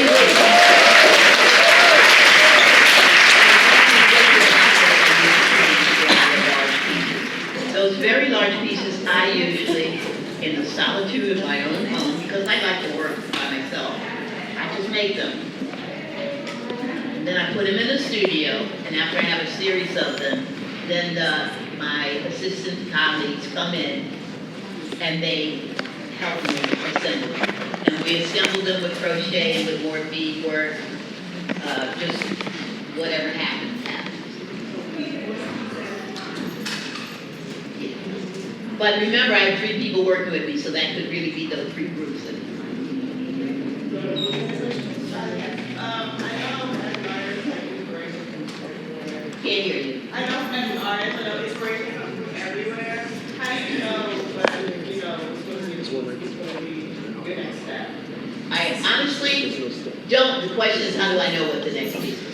I don't generally know it until I'm fiddling around, or unless I hear something on TV that I just can't not talk about.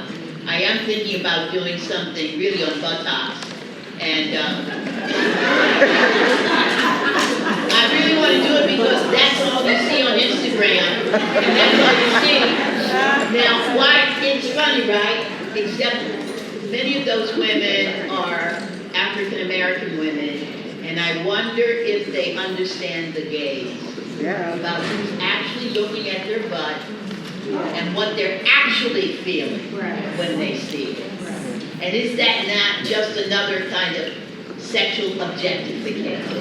So that would be my spin on it. So that's the kind of thing that might just, because I got a big butt, so I'm like, yeah, but no. So, you know, that's the kind of thing that would get me.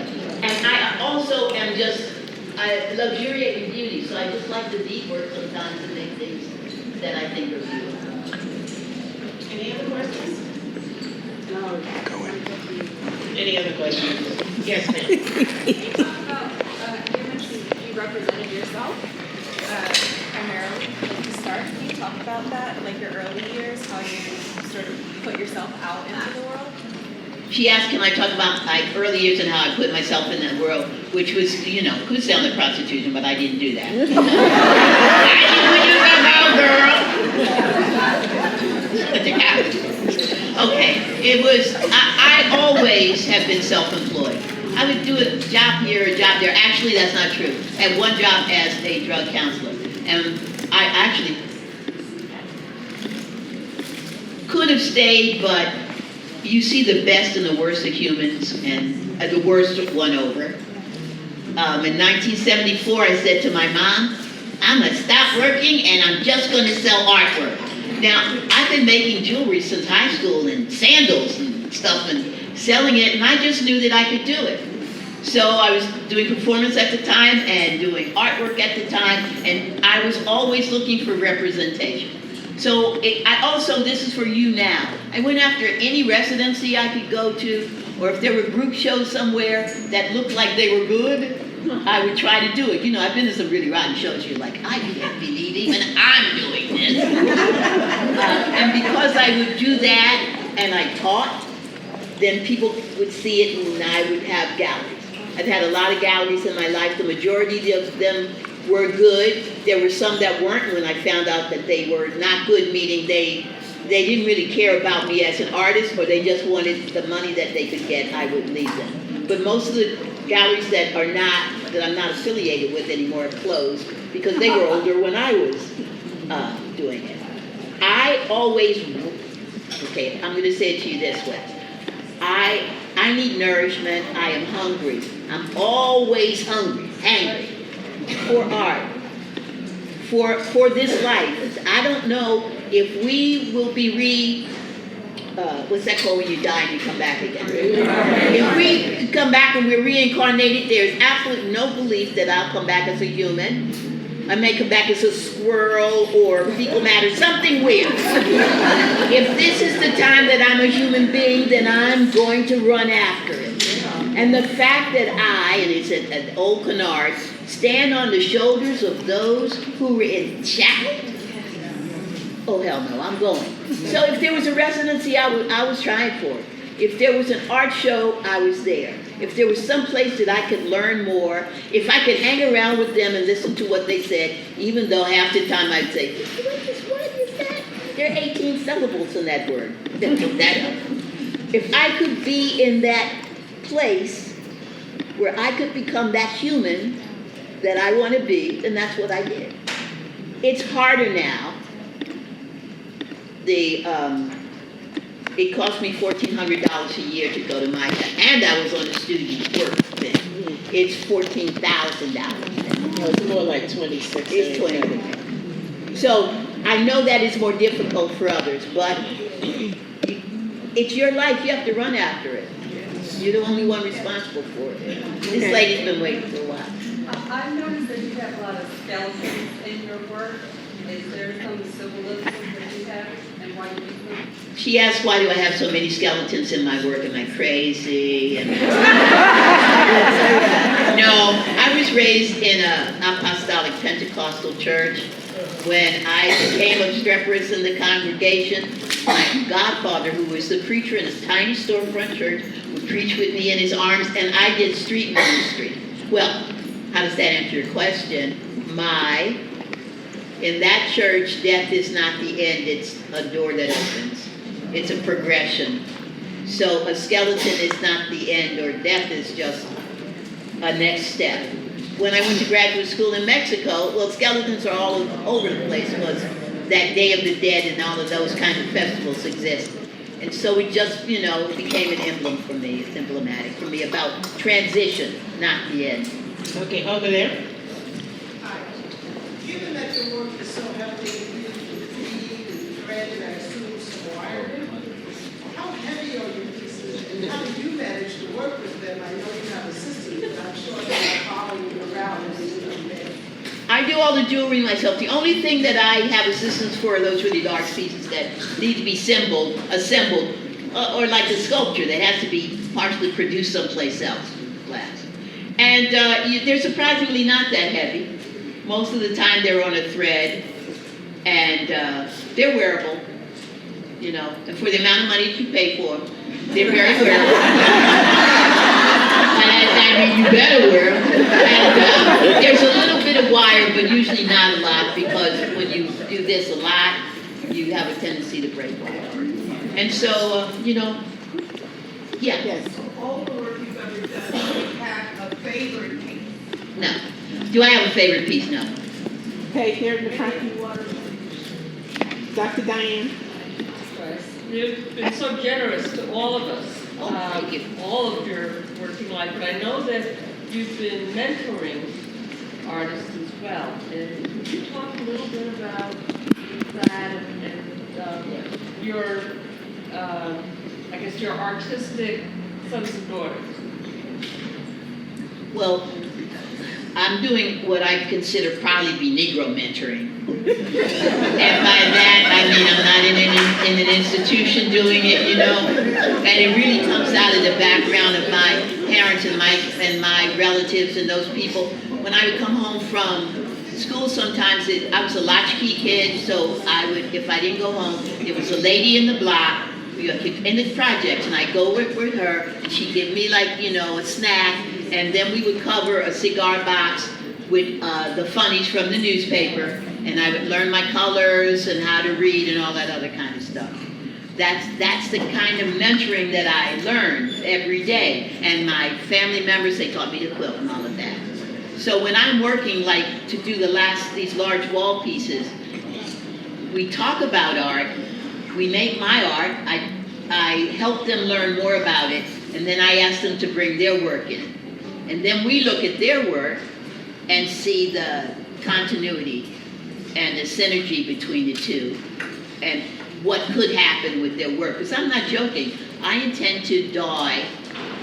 You're going to run hard and hung up wet. I have to be cremated because I burned my mother. So then you can burn me. I expect to be in the coffin and do that. Then I have 4 more minutes, boom, boom.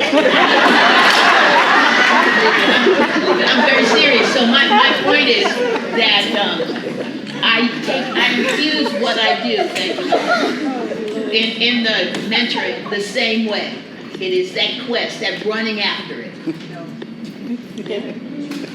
I saw that you did a music video, you rapped and about Baltimore. Whose idea was that? Okay, she's talking about, there's a music video called Ya Know. And that was done by our joint godson, Leslie's son, Rasan Jamil Hammond, and Ben, who's last name? Ben Durley. Okay, so this is how Ben Lee Baker. What's wrong with you? Baker Lee. See how nasty she is? Okay, this is the godmothership. The most fabulous, warm, and loving godmother of the South Then there's Lowry, the godmother of the North. Okay, this is what happened.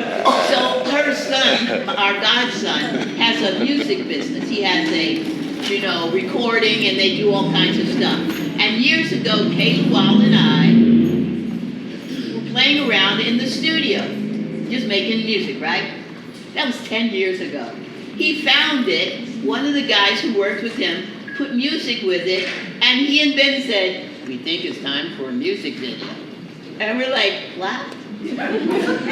Okay. And we put together that music video by going through the neighborhoods, and they set up stuff and we did a music video. Now, once again, I'm saying to you, 75 music video, singing, lip syncing, all of that. It's because I had the opportunity and I would not say no. I didn't have to do anything but hang out with my godson in the group.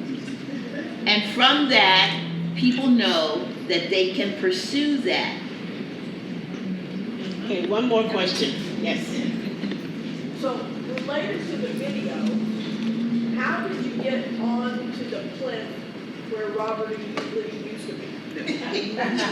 Okay, she asked how I got on the plinth and that Robert E. Lee's fake, the statue that they took down that's close to the Baltimore Museum of Art, that was a Confederate statue. And, people used to go there and do all kinds of Confederate kinds of festivities around that. And they said, "Well, we better take this down before something terrible happens."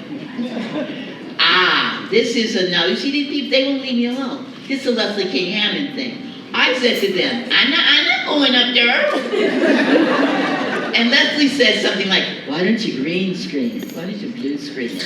And so what they did was some kind of technical thing where I'm standing in front of the screen, and then when they make the film, they make it look like I'm standing up there.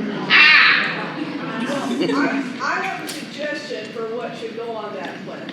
Okay. I think a sculpture of you, your mother, and Harriet Tubman up there together embracing. Here we go. Start raising money. Thank you. Thank you, everyone. Thank you. Thank you, everyone. Thank you so much. We're going to keep it moving. We're going to keep it moving.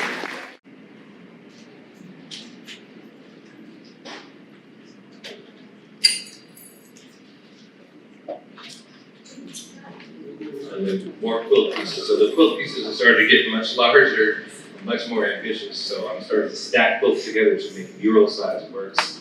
And this one particularly cut out the negative space, and those cut pieces of fabric are coming down, and then I drew directly on those. This is the corner of the Acropolis Festival. So it's metaphorically speaking about the fall of civilization, but the red, white, blue quilt.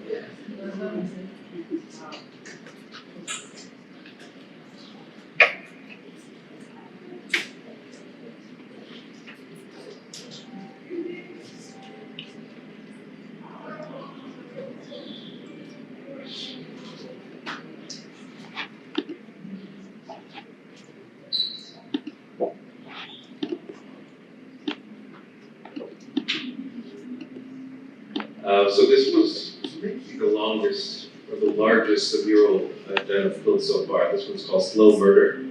And the crows that are depicted there are all made with roofing tar.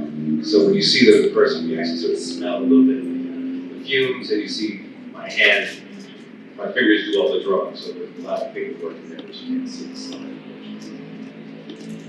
But the piece is not as tall as the screen here, but a bit longer than this.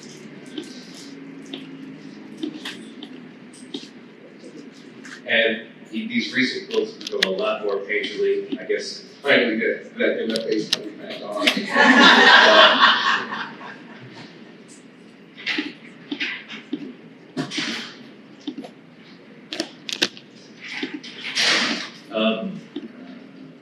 Yes, this one just got picked up on me, in fact, yes. This is, how tall? It's 90 inches tall. So I don't know if this is the right slide presentation, unfortunately. There is another piece that goes with this. And what you're looking at really was a red, white, and blue square quilt that had a star in the center. I cut the star out and used the remnants and folded it around, so there was no, I didn't cut through any of the borders, and I was able to fold it together to create this sort of, double helix type of piece.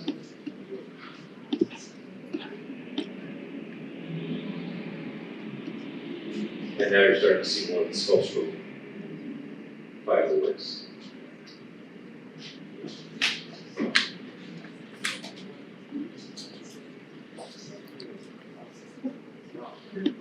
And then it gets very sculptural at this point. These are fairly large too. This is all wood, and then, I get pieces of quilts, and I'm able to put them on the side of the structure. So when you look at one angle, you'll see one pattern. And then when you look at another angle, you'll get a completely different pattern. So on any point of view, you get a different view. It feels like these are sort of moving as you walk around. They're like hyper objects. I call them kinetic sculptures in a way. They always feel like they're morphing.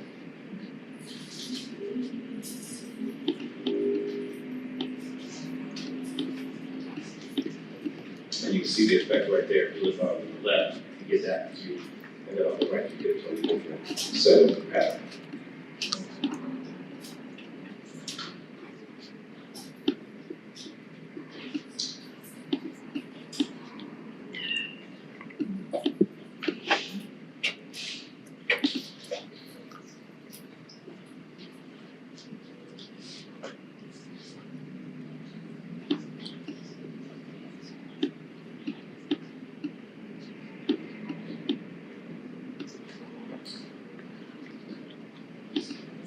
And I think Joyce mentioned allegory, and I mentioned already that I'm thinking of a lot of these objects as power objects because they are embedded with so much history. But I'm also, within the titles, alluding to various cultures, like sun goddess. Specifically for me, I was thinking about the Ramsey Lewis album, Sun Goddess. But I also mentioned I lived in Japan for 3 years, and Amaterasu is a sun goddess in Japanese lore. And the sun goddess, lived by a cave, and every morning she would go out of the cave, and the sun would come up at the end of the day back in the cave.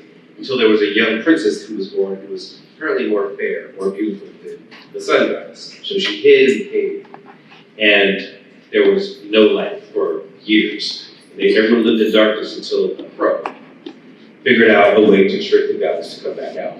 And they tricked the goddess to come out by throwing a big party for her, and as she came out, the crow closes off the cave, and now the sun is back out. So the sun goddess goes back and forth with that lore. This was in the same show as that piece, Murder of Crows, that had the crows across from it. So I was creating allegory with the scene with these abstract things.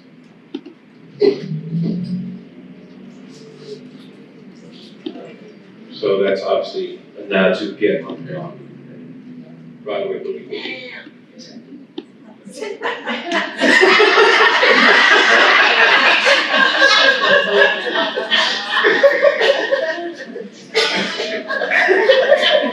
So I also have a band called Movements, and it is a band in a traditional sense. I am a keyboard player and pianist and synthesizer and art director of the band. But we also produce events so that it's not as tightly categorized as just who perform as a musical band that you see the same concert each time. Any given time we might do something different. So I would consider us almost a collective in that sense. And we were commissioned to do a piece for the Art Production Fund event a few years ago. And these are the costumes that were made. And they were all based off of quilts, and then these large performative banners that the performers wore. And they were able to do all kinds of different acrobatic and choreographed routines. So it's another way of bringing the objects into life and charging them in.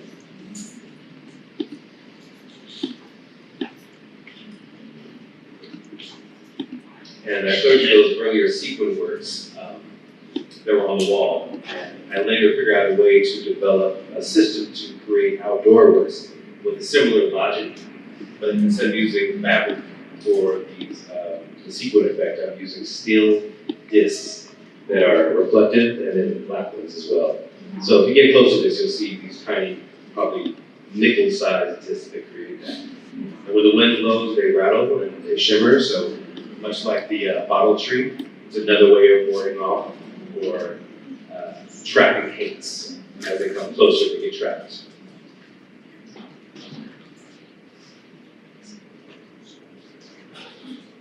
And this is a very recent piece. This is actually just installed this a few weeks ago at the International Terminal of the Portland, Oregon Airport. And this is a large three-dimensional quilt piece. These are some detail shots. I think we have. This is definitely the wrong presentation. I'm so sorry. Well, We don't know it. but anyway, I will further describe it. So this piece right here, you're only seeing a small angle of it right here, but this is literally an 80-foot suspended piece. So it would fill up this basically if it was up. And there's two of them, so there's two 80-foot pieces side by side. And I did this with aluminum for the framing. And the quilt work is actually very high resolution prints onto dye bond to get this piece to suspend and hang correctly. And be code, I had to keep the weight down. So it was very slick to do it. And that's how this went.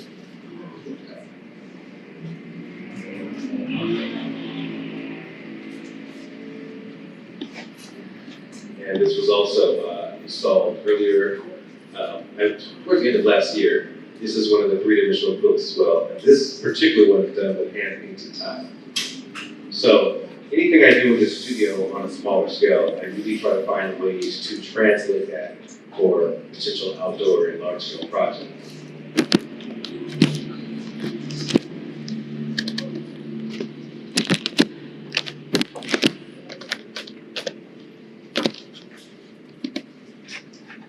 And we started this off with me showing you one of the sand floor pieces. This is a permanent piece right here in Rhode Island. And this is basically one of my paintings translated as a tennis court and a basketball court.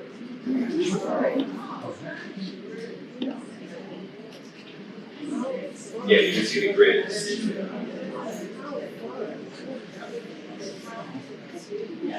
So it's actually a proprietary material that they've developed, this group called Colloquium. And it's a little bit soft for tennis and basketball, so you don't have the same impact on the knees.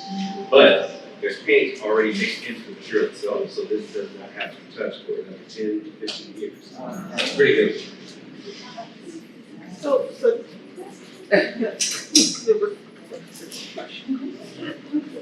Oh, you get that much of that image.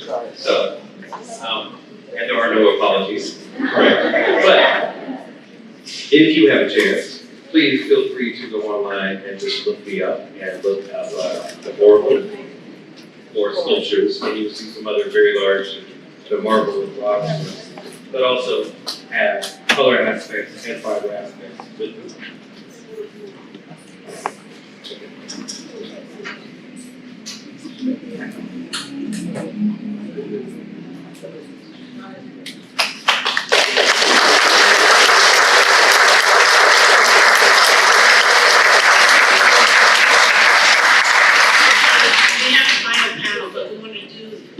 Questions of Sanford. I wanted to ask you a question. So the early sandworks, were they inspired by the Yeah, so when I was living in Japan, I got a chance to see some monks do that close to where I was living. And I probably went every day for a week just to see how far they would get. I got influenced by that. The first few that I did when I got back to the States, I mentioned that I grew up doing graffiti on my samples. I started to do, I didn't know that, well I did, started by doing graffiti in Los Angeles, that's how I became an artist. But the first few sand pieces I did were basically graffiti pieces that looked like New York style subway graffiti on the ground in colored sand. And then I started doing sand symbols for homes, and then I started to do the miles. Yes, Amy? Oh, And maybe. okay. Amy, raise your hand. So, Sanford, I've had the honor of working with you in very small ways over the years, and probably back in around 2007 or so, we brought a quilt to Miami for a fair. And I remember we were on our way out and you had called us and said, we're doing this stuff with blue tape in your studio as a form of intervention. You're applying the blue tape over the quilt and then into the space. And for context, you called, you said, are you willing to do that? I said, of course. We did that. It meant actually applying blue tape over other pieces in the space, which included a very unique Yo-Yo Kusama sculpture and all sorts of other works. And I remember the word intervention. Can you unpack that moment or that time frame of that experiment? So, Amy was talking about a piece, I don't know if I can repeat all that, but Amy was talking about a piece he did with tape that sort of transported from the wall to the floor, and he called them interventions. So she wanted him to elaborate on the term of interventions in his work. Sure. What Amy's referring to is an anamorphic drawing. So I've been doing projects that have an anamorphic drawing attached to them. For those who don't know what an anamorphic drawing is, it is, for example, if you're standing in one position and looking straight ahead, if I do a drawing with tape or paint or whatever on the ground, the walls, the ceiling, the floor, you will see an image. And if you move from that axis, if you move from that point of view, that whole drawing will collapse because you don't have the same stereoscopic view of that point. So that's called an anamorphic drawing. And some of the quilts, I was doing installations where I was doing an intervention. And an intervention means basically there is an existing work or an existing space. And rather than me saying, I'm going to make that space literally an artwork, I will intervene for that moment to do something to bring out an aspect of the installation. So the intervention in that case was to do a blue tape diagram on the floor and on some of the artworks that from one position would create an entire different geometry of the space. And the reason it was going to be blue tape is because it was going to be on other people's work, so it had to come on back. Okay, Madame DeBarge, getting away there. Oh, my question is going to be more not art. Thank you for giving us the background and knowing your parents' journey. How did they feel when you said you wanted to be an artist? How did that go down? His reaction when he said he wanted to be an artist. So that's a very good question. Think about it like this. My father grew up, he was born in Galveston, Texas. Oh. And he wanted to be a brain surgeon. That's what I'm saying. Like, yeah. So he was basically going way out the box. Right. So for me, being a kid of the 70s and 80s trying to be an artist, it wasn't that far-fetched. It wasn't as far-fetched. But this is very specific to my father. He was very enamored with the brain. He was a romantic, and he always thought that his children should be Renaissance people. So they should know the sciences, they should know the arts, they should know cooking, poetry, and all those things. Those were his ideas. So my sister is a gynecologist. My brother is a bioorganic professor, organic chemistry professor. I taught at Columbia for 9 years. I taught at VCU for 3 years. So we all have this very academic side. My brother was also a bassist in a band. My sister also started the first black modern dance company at Harvard when she was at Harvard. So we all have an academic and creative side. So they had That's a whole really that is wonderful. That's wonderful. I have a two-part question. When you, as a person who has difficulty cutting beautiful fabric, do you have a plan before you cut the quilt? And then I have a question about the cord. When the cord, are you giving them a plan and they're coloring and installing? Okay, two very good questions. The first question, do I have a plan when I cut into a quilt and do the things that I do? Sometimes I don't. Well, you know, God laughs at plans. So as much as I can plan, when the stuff starts happening, you gotta improvise. But that's why I think it's such an interesting material to work with, because the metaphors I end up using go back to music and performance and improvisation and call and response and rhythm and all these other things that have to come into play, because it's not necessarily an exacting science. It wouldn't be so interesting if it was an exacting science. no straight lines, everything's a little off, everything has its own sort of presence. So you have to be very sensitive. I have to be very sensitive in working with it. And sometimes I fail hard. I have works that I've been working on for 10 years, I can't figure it out. Then I have another piece that might take me 2 days. But I keep going back because here's the other thing. If you're dealing with patchwork, there's always an opportunity for it to reinvent itself, which is pretty amazing. So I keep all those things around.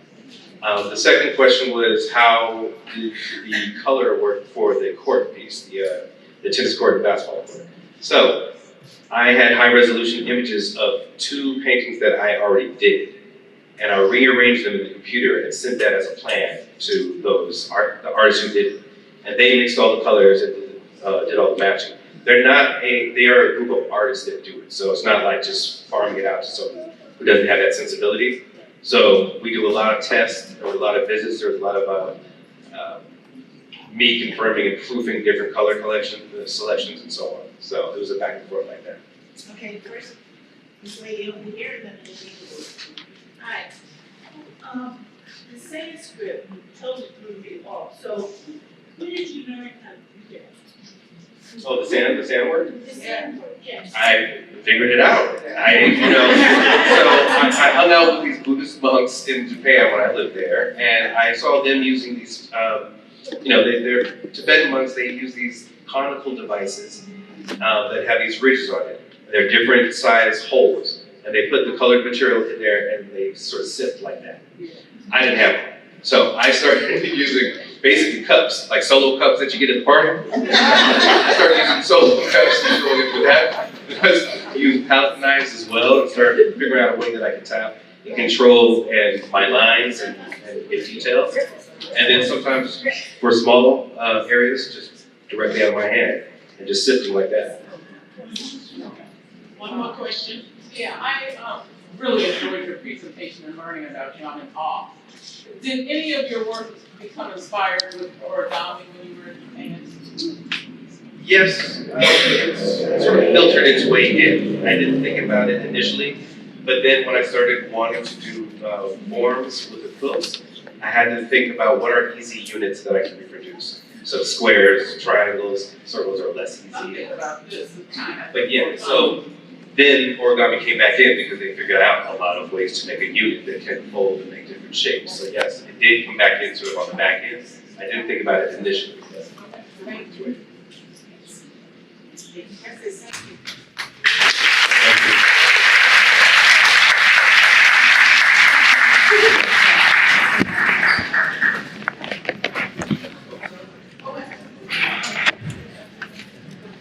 Slide past. Thank you so much. We're going to move right into our final presentation. Imani Hayes, curator of Black Girls Black Entertainment. We'll have all of our panelists come to the stage. Joyce Scott, Dr. Joe Gaither, Sanford Biggers, Bisa Butler,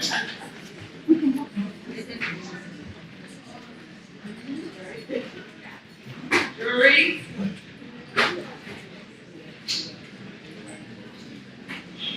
Flynn. Do you want us to sit in? Whatever good for you.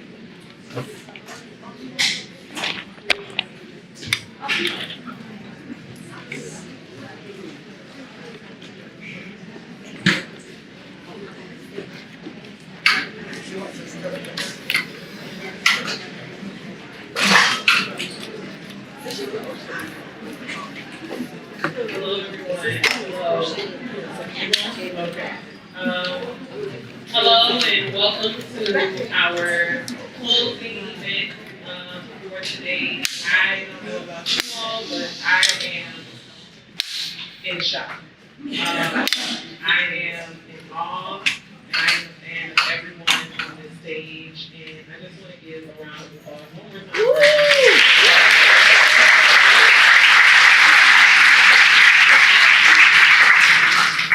Today, I want to welcome you all to our panel discussion titled Fiberations, the evolution and tradition of African American fiber aesthetics. Today I want to introduce to you all our fantastic artists. Some you heard from today, and others you will get to hear from a little bit more in our conversation. So we have, I was so excited, I forgot my clicker, y'all. So we have Bisa Butler, Sanford Biggers, Joyce J. Scott, Dr. Joan N. Yeager, Rajani Merriweather, Bisa Swift, and an honorable mention, Vera Hall.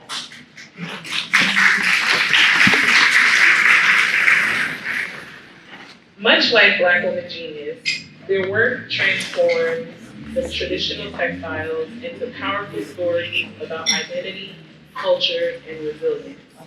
Today, we will explore how these genius artists use fiber art to connect the past, present, and future, and how their creations challenge and expand the world of fiber art. Thank you for joining, and let's begin.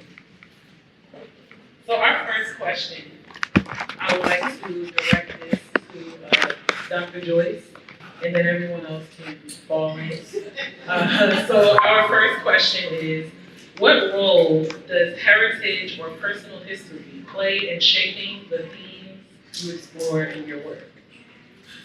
Well, I did talk about that a little bit, and you can see that therapeutically I'm trying to get through this life as well.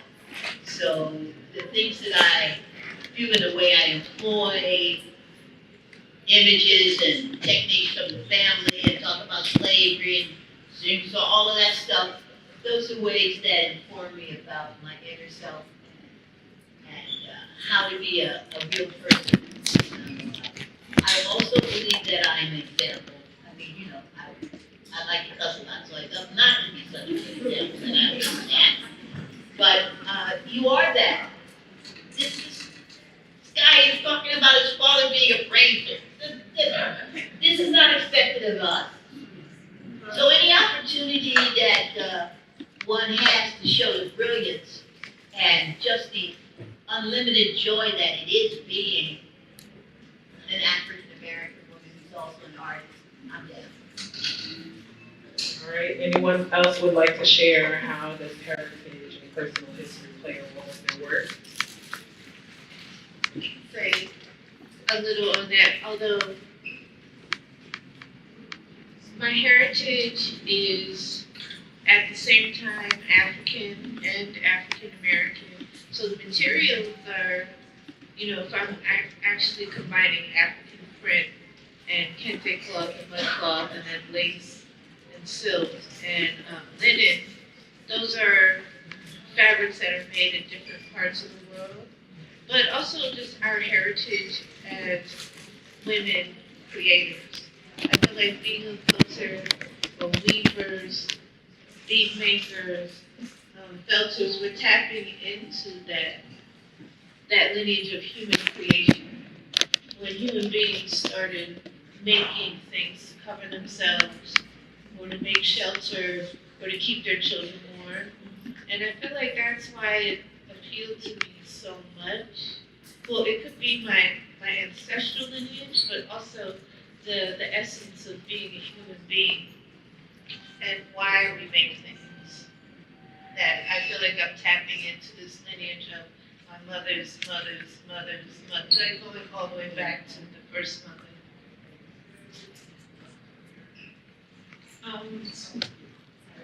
I think for me, speaking about mothers, I always talk about how my mother actually taught me how to braid hair. And my mom was a diva. Like, she's very much into, like, you gotta look good, we gotta get our hair done. I know I don't have hair now, but I did have hair. And my mother taught me and sat me down and got me like a hair mannequin, and she taught me how to do hair, and I bring that into my work a lot. So when I do my work, I actually think about my mother a lot and how that was a bonding moment for us. My work also talks about self-love of Black people and how we are and how we decide to present ourselves. and being proud of that as well. I'll go ahead. Can you guys hear me? Yeah. Okay, I can tell this one. When I listening to you guys talk about the women in your family, this question makes me think about my family. My immediate family was just me, my mom. Well, it was me, my mom, my dad, and my brother. My dad was Navy, so we moved around a lot. We were always too distant from family in Charleston, family in Detroit. But they're big on both sides. They got a lot of energy, and they have a lot of personality, and the way they kind of spoke life into me and my brother. I think about my aunt Liza to this day. She's like, girl, Nastasia, you are gorgeous.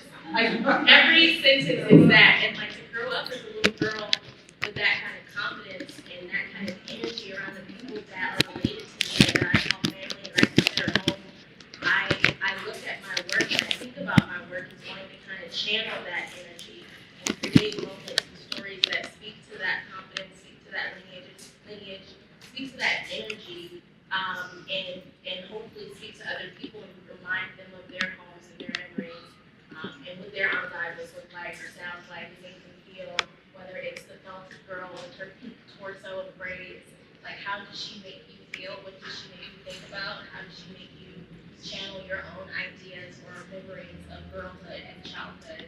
And everything about that, with that pink girl in there, not pink lady, but Passage, that's the short of the title.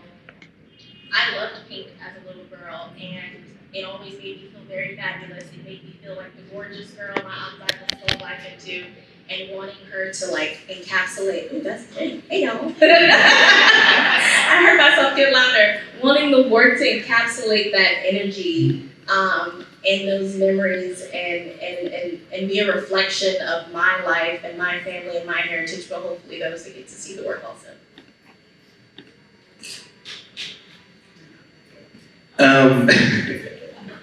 She was asking if I was going to do my black girl magic. I will try my best. I think for me personally, I mentioned my father. He was very interested in history and how history was told. And my mother gave me all my aesthetic sense and my facility with my fingers and hands and so on. But I think that has influenced me to make the work that I make, because it is part aesthetic and sensuality and part cerebral, but more importantly is whatever's left behind tells a complicated story or makes people ask better questions about our history and how we're taught history. So I often say historiography, because it's not just history. We have our history, we know our history. Others don't know our history. That's a problem with historiography. How is it written? Who gets to tell the story? They always say history is written by the victors, but I'd like to say history at this point is open source. So we have the ability to teach each other, and what we're all talking about through Fiber is a rhetoric tradition. This is handed down vernacular history that is not delineated in books and courses, but through experience and handed down, and moments like this where we're able to share the information. So I think that is where the impetus of my work comes from.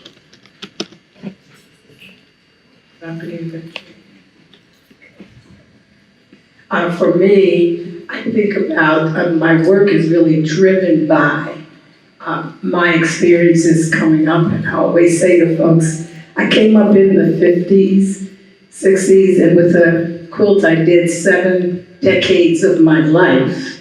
So often somebody else was deciding my signifier of identity. And I had a grandmother who always would say, you have to be yourself. Have a plan A that has a plan B, and the B has a C, and the C has a D. Because as soon as you want to do something, being this little fair-skinned black child here in the city, somebody's going to be standing in your way. So I went to Eastern High School to integrate, or at that point, and there were parents there throwing raw eggs at us. As a 10-year-old, I was with my grandmother shopping downtown on Howard Street. She wanted to buy a hat. The lady wouldn't let her try it on. As a 10-year-old, I remember asking her, what if it doesn't fit? That clerk looked at me and said, once it's been on a nigger's head, no decent white lady would ever want to wear it. So much of my work goes to honor that grandmother, that lady wouldn't let her wear a hat. And it also represents the lady that I know I am today. So much of my work is grounded in that self-identifying.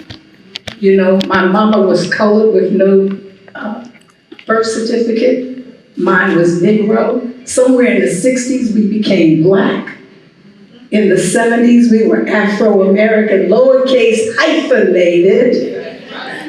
And in the 80s, we became Afro-American, lose the hyphen, get the capitalization. Try to do that on the computer now. You had to override it in the 60s to capitalize Black. And today, they won't let you put it in historic perspective unless you override it again. And in the 90s, we were African American. So my work has been now sort of, what is that history and how can I tell that story? Not just of myself, but my biological family, community, and so forth. So, you know, the work just comes from who you are, who you become, and who influenced you.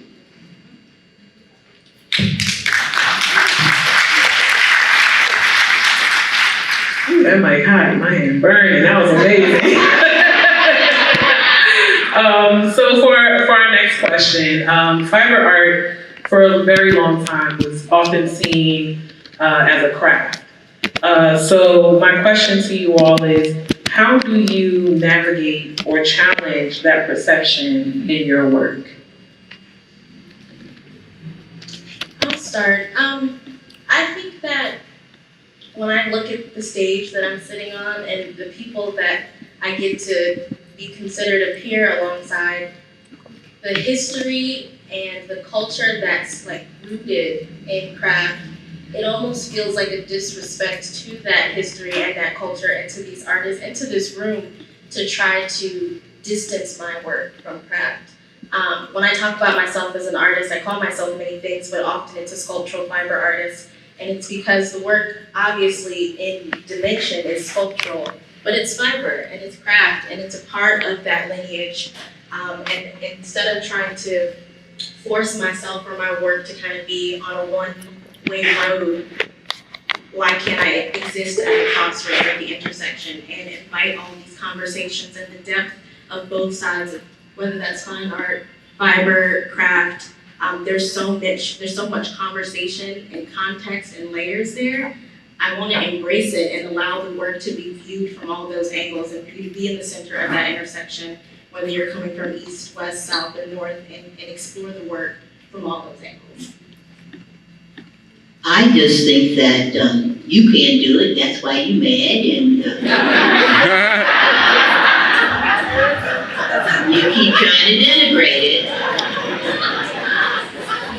And so, remember when I told you I shall not be denied? It is my job, as you just beautifully articulated, to expand the sensibilities and the acceptance of it by being that damn good. You cannot counter my work by saying it's not well done. That means you don't see well. You can't counter my work by saying there's no real depth to it or research or oomph to it. That means you haven't lived long enough or understand your life. It is the equal of anything else that it's paired with. So when I'm asked those questions, I explain the way I'm explaining it now because this is the first thing that came to my head. It's not what I wanted to say. You are not the boss of me. And if I believe that this artwork holds the mysteries and the key, then I cannot not do it and not see the great wealth that it imbues and embodies and shares. So I don't even play with that anymore, except to explain it in that way. Because if you're still locked in that, then you're locked in a whole bunch of stuff. You need a lack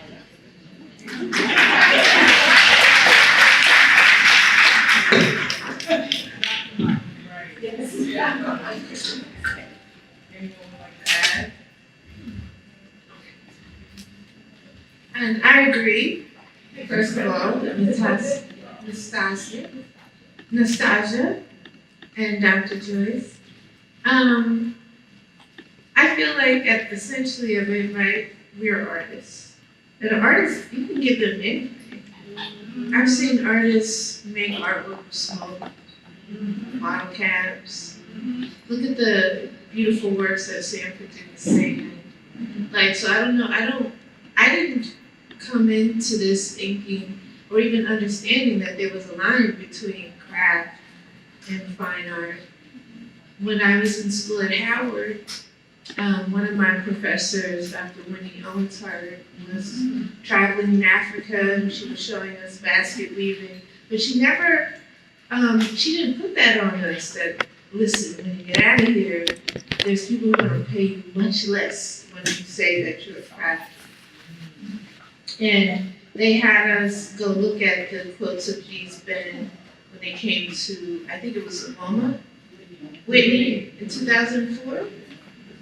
2004, that was an assignment, we had to go. But I'm seeing fine art quilts on the wall. I didn't understand about how the women were treated. I just thought I was looking at millionaires' works on the walls of the finest museum in the world, one of the finest. And so that was the example. Just like with children, you don't tell them that you're less than. And after a while, you figure it out. But by the time I figured that discrepancy was there, I was already working towards this thing. Like, I remember looking at the quilts at the moment thinking, I'm going to be a fine art quilter. And obviously it existed. So I don't really believe in that line. I know that people try to separate us on purpose financially to keep women, people of color, people who don't have formalized educations, keep them in their place so that the majority of artists who have traditionally been white European men, let them get the spoils. Like it's all a big smokescreen. And I agree with Dr. Joyce, like, no way, what are you doing? Absolutely not. Thank you. So looking at all of your work, it's very intricate. And I want to know, what is the biggest technical or creative challenge you faced as using fiber as a medium? And how did you work through it? I think my biggest challenge in art creation in general can be myself. Like, I'm my biggest obstacle sometimes, you know? And I think that my habit of overthinking makes me overthink my works. But I always have to remind myself that I love what I do. This is something that is like a part of my spirit, a part of my soul. And I try to keep that keep me going. I think when it comes to fiberworks, I think the hardest thing is, well, the actual labor can be hard, but also fun at the same time. Like, my hands be cramping because I be raiding all my sculptures. But at the same time, it's still fun. So I don't know if, I think that's a bit of a tricky question because I think that anything that you love comes with like hard times as well. It comes with like a bunch of extreme labor. But I think that it's worth it at the same time. So that's why I'm like, it's like a hard question to be like, what's the hardest part about it? But I think mainly myself and overcoming that.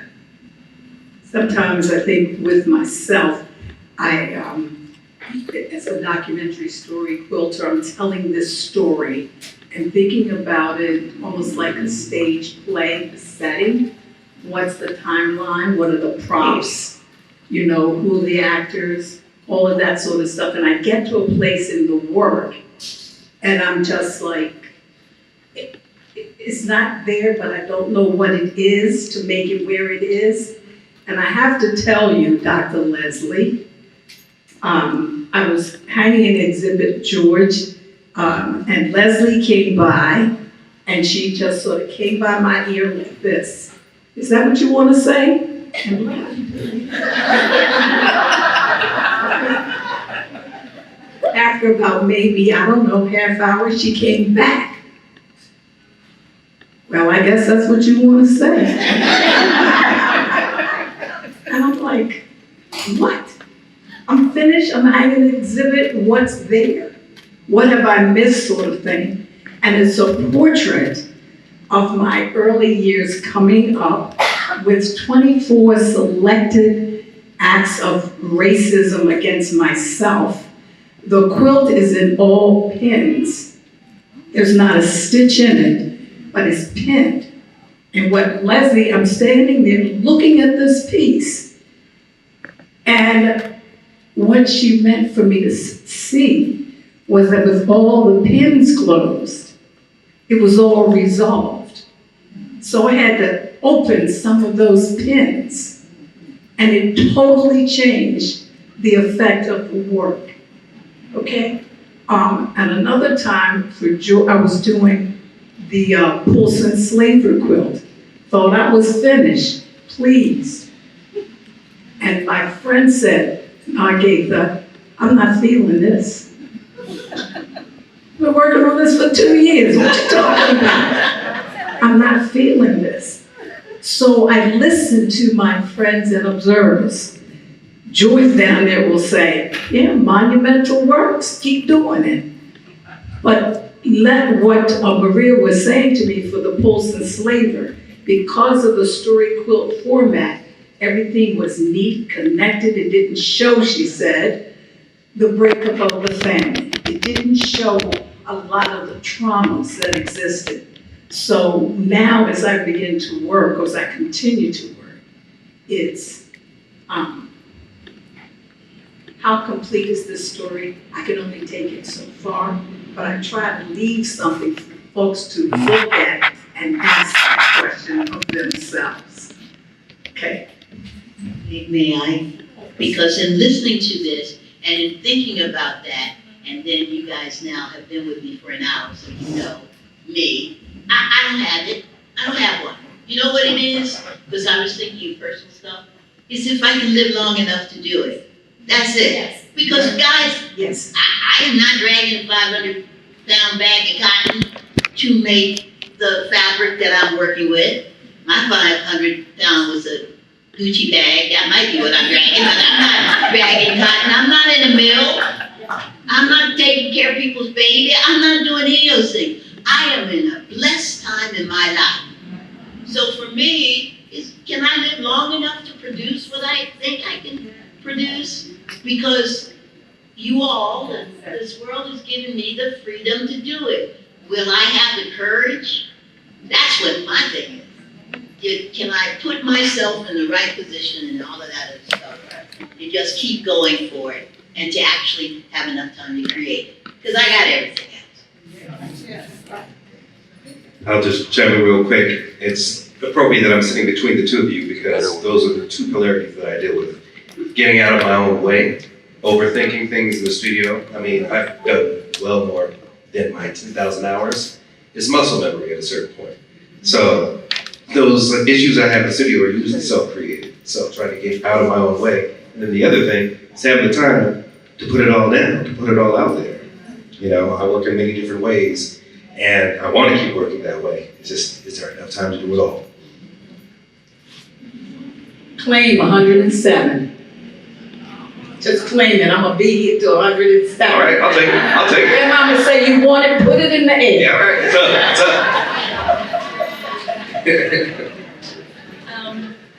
I think two of the difficult or challenging things that we've worked through in the studio, I think one of them, I'm a needle felter, so this motion here is what I try not to do for hours on end. But when I'm excited and I'm deep in a project and I want to get it finished and I want that cheek to be very smooth and I'm working with one singular needle, I have to tell myself to stop. I have to make sure I prioritize scheduling, and I can't say yes to things that are tomorrow or next week. And I've learned that lesson of pain shooting up my forearm, my elbow in pain, having to put some kind of brace on my thumb. I was like, okay, I'm not gonna be able to felt for long if I, maneuver in this way. So the studio assistants are a blessing. But also just like working, like budgeting my time, and I can't spend 12 hours doing anything anymore. So am I gonna needle felt for the morning, switch to prepping and doing something else later?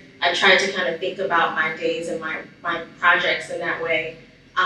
The other difficult thing was gravity. I was not always a fiber artist or always a sculptural artist. My background is painting. When I graduated high school, I was like, I'm an oil painter, I'm a figurative oil painter. I went to BCU, I'm majoring in painting. I don't care about the printmaking side of this department. And then fiber and the craft and material studies department just kind of like jumped out of the bushes and said, hey, you're about to start doing this. And I was like, okay. And I've been needle felting ever since, but because of that, I wasn't working sculpturally in school, so I wasn't figuring certain things out of building and constructing and trying to figure out how I want something to stand up straight. And working with needle felting, one of the pieces that were in the image above, I Wanted to Give You the Ocean, was the first work, I think in 2019, that was a full figurative sculpture. I've been working with bust and focusing on the face for a while, doing mask work and performance work, but I finally kind of like transitioned into working with a full figure, and she's about the height of like a 6 or 7-year-old girl, and she's standing inside of a wash basin. And I was like, how do I get her to stand up straight? So her legs are hollow, and I had these copper rods that were initially welded to the basin. I had no idea what that was. I think it was aluminum, and maybe someone should have told me those two things weren't gonna work out together. So these copper rods were welded to the basin at the bottom. Of course, it popped off. In college, I was very much a like, wood glue saves everything. I've since matured and I realized wood glue is for wood, fiber glue is for fibers, and every adhesive has its material, so I don't do that anymore. But I was like, you know what, I'm just gonna buy a gallon of wood glue and like pour it in the basin, and somehow this wood glue will cure and she'll stand up straight. And I started to pour, and something clicked that like, this was gonna take several years to dry. And she was never gonna be done. Luckily, my boyfriend's a contractor and he does roofing work. He was like, Nastasia, just fill it with concrete. She's not gonna go anywhere. And I was like, oh, but then she's gonna be really heavy. But I'll take the heavy to get her to stand up straight. So I did the concrete. I didn't get it close enough to her shin, or really the copper rods that were going through her to keep her standing up. So she had this like Michael Jackson lean. and Mahari Chabwera, another artist in the show, she had curated a show in Richmond, and we were responding to Alice Walker's In Search of Our Mother's Garden. So everyone was dropping their work off to Mahari.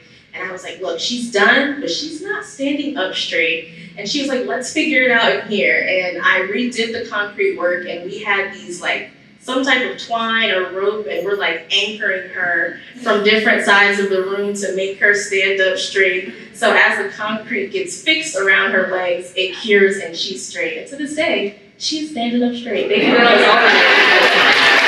And I figured out how to defy gravity.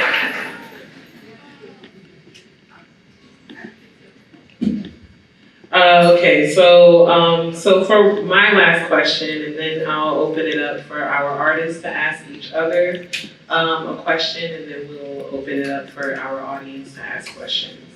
So for my last question is, how do you balance traditional techniques with your own artistic voice and innovation?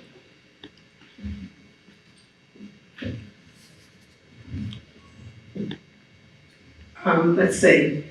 I started out doing, a typical quilt that was made of, auntie's wedding dress or little cousin's baby blanket and all that. And at some point as I started, I thought the quilt can carry not just the fabric, but it can carry the whole story. It can carry the faces, the images, the sound. And so I just recently did a piece that is over 100 pounds, quilts. It's 12 feet by 14 feet. It has LED lights and everything on it. So it's like, at a point now, you just decide, or for me is, I have a story. It's my story. I'm gonna tell it the way I wanna tell it, and you can use anything you want to tell that story. And, you know, it's so just operating at that level and thinking the story keeps getting bigger and bigger and bigger. But it does become a problem with the weight and even the space, you know, to even showcase the work at this point. But I will continue to do that. And it's I think one of the things that I think drives my own work is, I have 4 questions as we finish. I just want to ask the audience that I ask myself at the same time. Is 4 questions. When you look at a person or their work and you consider them an artist or whatever, what is it you think you know? How did you come to know it? Why do you believe it? And then how does that cause you to act or react? That becomes sort of the source of the work for me. And whatever your story is, all these quilters in the room, you have a story that only you can tell for all the artists. And it doesn't matter to me whether it's quilts, as you see from this audience here, any kind of material is fine to tell your story. It's your story. And I think that's one of the biggest battles with folks, because they'll tell you real quickly, I don't do what you do, I'm a real quilter. Okay? So I just want you to know, I'm so delighted that there are so many just quilters here, artists in here telling your stories, and I'm looking forward to even more and more exciting pieces. So yes, thank you. I feel very honored to be in this. Do you mind asking the question one more time? Oh no, Dr. Ingrid, yeah, I was enamored too. So how do you balance? I was listening to her questions. I know, right? How do you balance your traditional techniques, or how do you balance traditional techniques with your own artistic voice and innovation? Well, I was trained as a painter at Howard, and my professors were pretty strict. But one of my professors was Al Smith, and Al became the dean later on. He's the one who encouraged me to add fabric into my work, because I always like to dress in interesting textures and materials. And he was saying, I don't see you in this painting. And you're following directions is technically correct, but so I started adding more fabric into it. And at my final jury, my senior jury, the faculty was split on whether or not I should graduate or not. Because I think those paintings, in a quote, must have been about maybe 75% fabric, 25% paint. And I had been encouraged. Al was the head of the painting department. So he was the one telling me that this was fine. He told me, go look at Romero Bearden's work, be inspired by him. And I didn't know I graduated until later on. You're supposed to know at the end of that. They just tell you, like, I think you get a score. I don't remember how it went, but let's say you got a score from 1 to 5. And 5 was high and 1 was low. But for me, they were like, you leave, go home, and we'll let you know if you have to do this year over again. I don't know what would happen. I was also 5 months pregnant, So in my mind, I was like, well, I'm not coming back. Dude, she's almost here. And I actually don't even, I guess I disassociated so much that I don't remember the call. I remember graduating and walking, and I had the diploma, but I don't remember them calling to say, you got it. And so even though that was a traumatic experience, I still took all of what they gave me while I was at Howard, but to apply the fabric. And at that point, it was also like defiance, and also being a new mother, I just could not manage with the oil paint. And I was a very young mother, I was 20, so nobody was babysitting. My parents were not retired, couldn't afford a babysitter. So she had to be with me all the time. So I had to find a way. You find a way. So I used what I was taught, but with the materials that my mother and grandmother gave me. May I say, I'm still working on somebody who says, I'm real good. And like, he didn't kick him in the nuts. And the other thing is, how someone says to you, that, is this real painting when canvas is fabric, so why aren't you, well, how are you doing that? And you know that they wouldn't have said that if you were painting on wood, because that would be something else. It's once again back to it being a lower kind of cultural and female issue.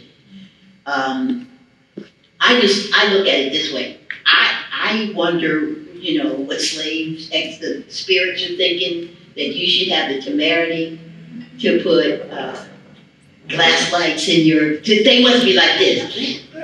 So I'm representing all of those folks who wanted to do it, but didn't, firstly wasn't invented, or didn't know how to do it. I just don't see that I should have any worries about that. And if you don't like it, then don't buy it. And good night.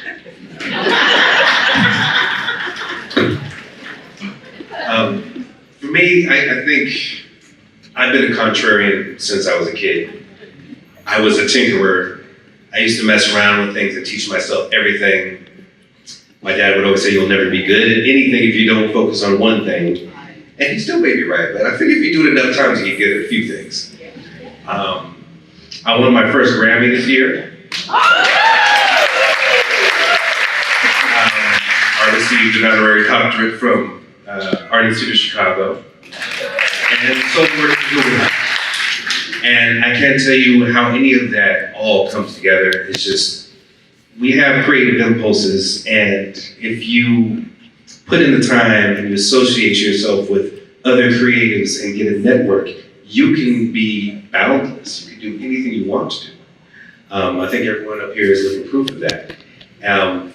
The most pushback I think I've ever received, honestly, was from Morehouse, because they don't produce artists and creatives there. You know, it's a very sort of straight-laced trajectory there. So I had to take many of my classes at Spelman, so I had to improvise. And then from Spelman I did a year in Italy, and they didn't even have any process for that, so I had to improvise. Everything was improvisation, but along the way I met certain people, certain supporters, and certain artists, and certain situations. They were like, the thing that you're not supposed to do is exactly what you are supposed to do. And I think that's what happened for you there. I mean, look at the work you make now, and that is very specific to your circumstance at that time. And I think all great creatives create from that point. I taught in many schools, I did my MFA, and you can't teach an artist to be great. They figure it out for themselves. And you may not know who it's going to be, but the one who persists is usually that one. So. I actually love that you used the word improvise. I actually grew up with that word so much. A lot of my work is honestly experimentation. A lot of times I don't know what I'm doing. I just kind of figure it out as I go. But originally I drew a lot. Since elementary school, high school, I drew all the time. I actually got into mica off of my drawings. They didn't like my sculpture, but it's fine. I did sculpture anyway because I always tell myself that I'm gonna do what I enjoy doing instead of what everybody else wants me to do. So even in sculpture, the ceramics program specifically, a lot of times they tell you that you have to glaze your work and do your work in this way. And I find that maybe I just don't like when people tell me what to do. I don't know. I actually cold surface my work a lot, which actually led to me putting synthetic hair on my works or putting other materials on my works, like glitter, using acrylic paints, using fabrics, using just random things that I find. And a lot of times it doesn't work out, but I still enjoy the experimentation part. So I think a lot of the surfacing in my work is non-traditional when it comes to traditional ceramics. Even in my resin work, I have a resin piece in the show right now that it is like, has braided hair inside of it. And when I first started working in resin, when I tell y'all, I was failing so much. When I tell y'all every week I was in some type of tears, like, I was like, I don't know, it literally took me 2 years to figure out resin on my own. Can't do everything by yourself. But even using resin in non-traditional ways, using it with ceramics, with my sculpture, using braids in different ways that aren't on a human's head, but still finding a way to tell a story and still feel connected to the material.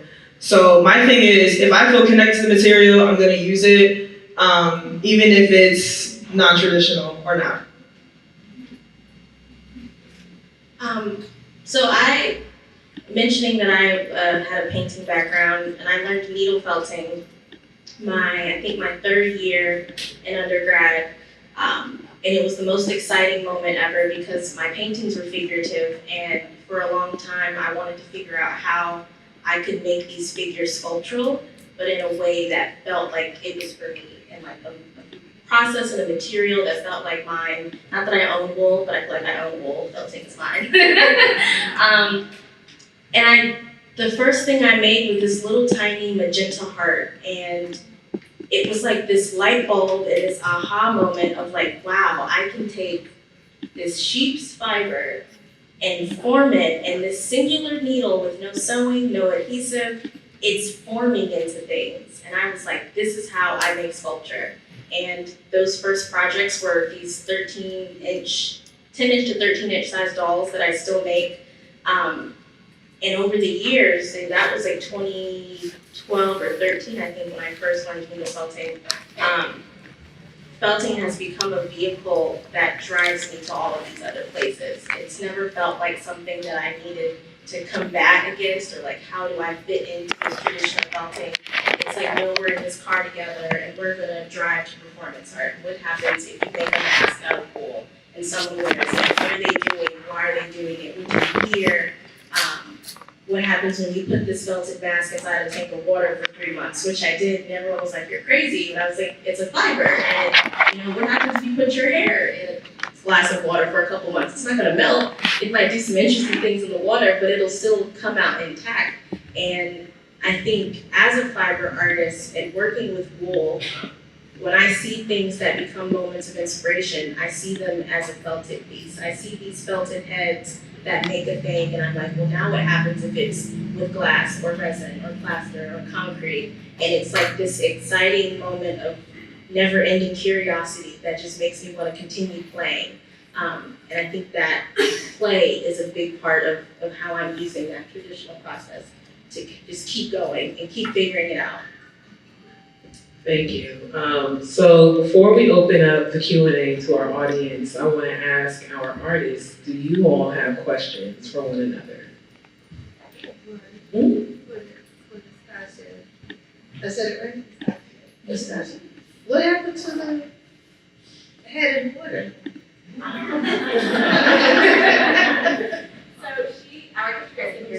It's okay. So the mask, I did a series of 8 masks in 2018 for a project called Remembering Her Homecoming, and they were about 18 to 20 inches tall, so they're large white wool heads, and you can see through, like underneath the nose, that was what the performers could see through, but the under structure is chicken wire, and that was to keep it light. I wet felted sheets of fabric, stitched them around the chicken wire, did a couple loops to kind of secure it, and then I needle felted the features. So putting them in water, whatever material that chicken wire is made of kind of reacted to the water to create a little bit of discoloration in the head, but just, it wasn't completely submerged, it was kind of like mid-forehead down, full of water. But we took it out and we let them sit outside and kind of like loosely squeeze excess water out. And they were the same mask they were before, just with a little extra color. So she asked why did I do that. At the time I was reading Christina Sharp's In the Wake on Blackness and Game while doing a residency in Cuttyhunk, Massachusetts, which is I believe just outside of Martha's Vineyard. And sitting on this little tiny island surrounded by water, reading this book heavy with Black and diasporic history and the way she speaks of the presence and ancestral presence among the water. Water felt like it was coming alive around me, and it was kind of like seeping into whatever I was thinking and dreaming about and conceptualizing for that sculpture I wanted to give to the ocean, which is referencing segregated beaches in Hampton Roads, which is where I'm from. I wanted to take this mask, and I consider all of my masks to kind of hold this like, ancestral and spiritual presence that becomes activated through performance, and treat it as that person or that thing that's now in water. Where are these souls? We don't see them, but we feel them and we know they're there. They're in the water. This sculpture kind of like narrates that moment. So putting it in water, and the gallery was like, the wool's doing interesting things. Do you want us to clean it out? And I was like, no, it's not an aquarium. It's a moment. Let it do what it's doing, as if raw skin or hair or whatever living thing would be in water for such a certain amount of time. Natural things would happen to it, and I wanted to let the work just progress and grow, or whatever it was going to do naturally. So actually, I asked my friends, I was like, what should I ask everyone? Like, what do the streets want to know? So they had a lot, and I'll pick one. One of the agreed upon questions were, for Rajani and myself, we're kind of like the young pups on the stage, and we're both very excited. We're very excited and honored and all the things to be up here with you guys, but I'm curious about your dreams, and are you guys still dreaming for the work and the things that you want? Is there a project or a person you want to work with or a thing you want to do that comes up for you and you're like, one day I still want to do this thing? Is that still a moment that exists for you, Lisa, Joyce, and Sanford? Definitely. Yeah, the old pups, exactly. The seasoned pups, is that better? Big dogs. Okay, so I did mention the Grammy situation. That happened with Michelle and Daniel Cello. On her, not the James Baldwin album that just dropped, but the one before that last year. And one of my dream projects is to complete more music with her, which is something we're talking about. So, yes, I have lots of active, I could go on and on, trust me. Lots of active dream-worthy projects. Interestingly enough, and this might actually be good for the young pups, is I feel like I've worked a very long time to figure out a way to maintain a creative practice that also can support my creativity. And now I've had that, so now I can be even more creative and know that those things are happening and doing what they need to do, so I can actually do the dream projects that I don't have to worry about selling or funding or any of that other stuff. There's the music piece. There's a record label that I want to start.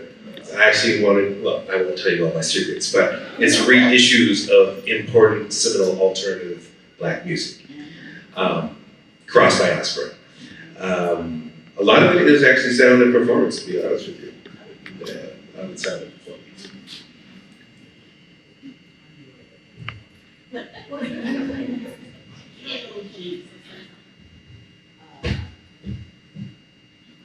I just want to live, and there's something very basic when you talk about great artists and whatever, that really doesn't actually present itself mostly to me. It's just making the work, because I would like to enter heaven and not be in detention the whole time.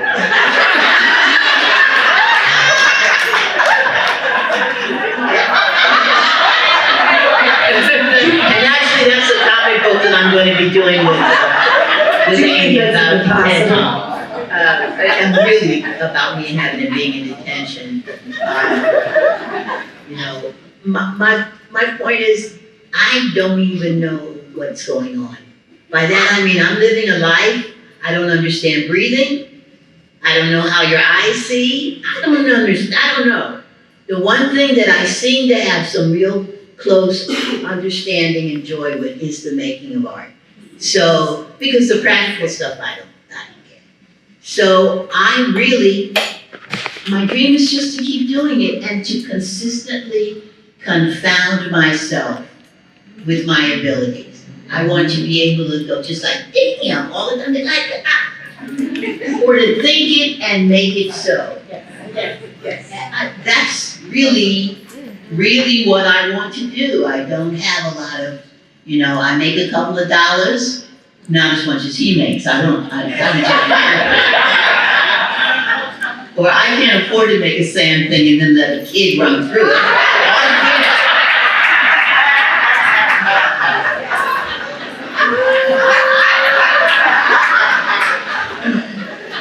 But really, honestly, all I want to do is get up, out of bed, dirty bedroom, not have to brush my teeth or put on a bra, and just work. I just want to work. People don't wear bras to work.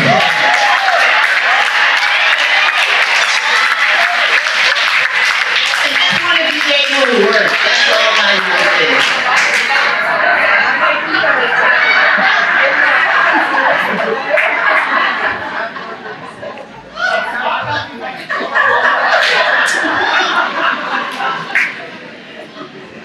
I'm in complete agreement.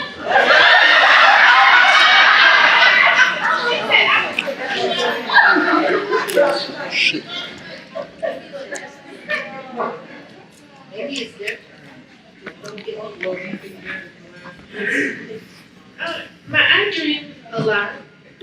My children are probably about your age, so as mothers or as parents or caregivers, your dream gets wrapped up in their dreams. Sometimes it's hard to separate. I'm like, well, I can't wait until I get my MBA, and I'll be like, wait, it's not me. It's not me who's getting my MBA. But I do think about projects that I'd like to do. I just dream of simple things too. Like Dr. Joyce talked about, but just, I like the idea of experimenting. So when you mentioned like the water, that's what I'm interested in, or Sanford's things that he's doing, or Dr. Joyce's class, or Dr. Jones with the 266 women. But I think it would be fun to just spend a year in the studio, just like do stuff. With no purpose for it. There's no gallery, there's no show, there's no anything. It's just, now I feel like carving. But now I feel like doing interpretive dance. I don't know, but now I want to get on the Sanford sand and just. I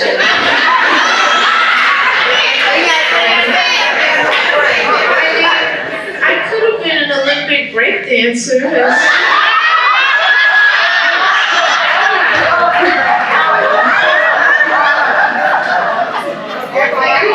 Simple things. And I guess it's because there's so many tasks that I have like shows and deadlines and things. So I just want to just tinker. A 1 year of tinkering on a Caribbean island with no bra.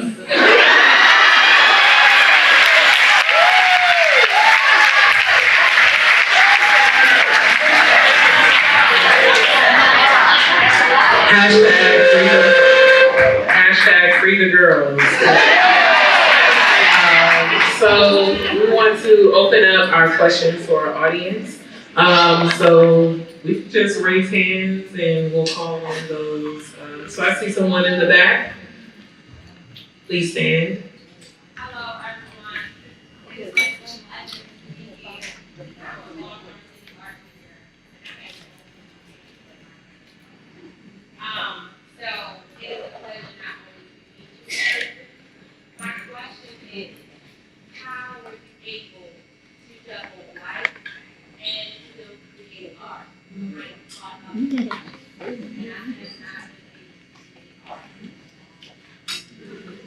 So for those who haven't heard, the question is, how do you balance life and creating art?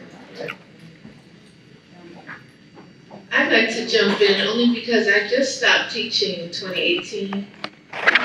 But I was making art since, let's say, 2001. I mean, making fiber arts. But you have to make a little bit of art every day. I know that's kind of tough.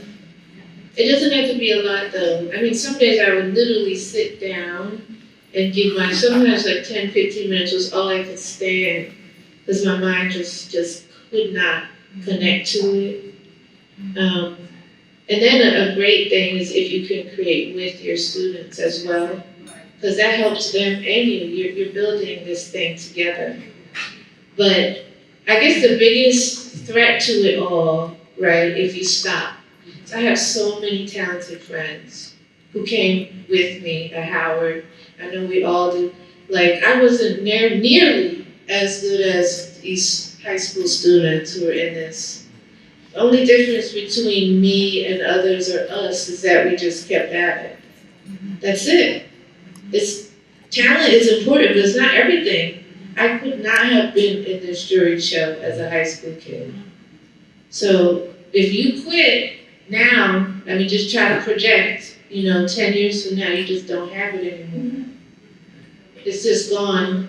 Yeah. So you don't want to let go of that because that's special and it's just for you, even if it's just a little bit. Yeah, one of the things that I would like to, I just really get excited about, is that if your students can see you not just as the teacher, but also the artist. So the problems you give them to solve, if you could work on it yourself at the same time, or they could see you, or you, even if you work on it after school, they come in the next day and they go, wow, you did all that? When did you do that? Kind of thing. But that gives you an opportunity as a teacher to still just be involved in the work. And I think that's one of the things that it helps me as a teacher to be a better teacher, because then the students then see you making the art and they are in a position to ask you about that and how you're problem solving. And when they ask you a question, I always answer with another question. So just get in there and work with your kids. If it's worth their doing, it's worth you doing it too.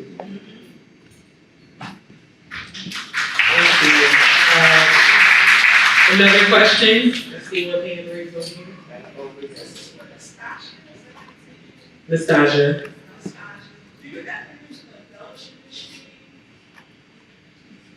An embellisher machine? Oh, yeah, I don't like that tool. I tried it and it felt like something that was great for two-dimensional needle felting.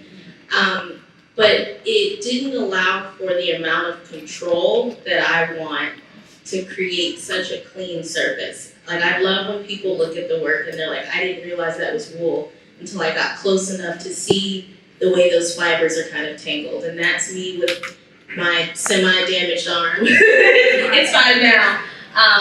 It's fine now, but I added tape around the top of that needle, so I'm holding more of a bulb and less of a needle. But that singular needle of a finer, not the coarser needle, but I'm usually with like a 42, just carefully felting, that's been like my zone. And there's some type of show playing, and the needle, we're like this. So like the tool, I can't work with it. Okay, I saw some questions over here.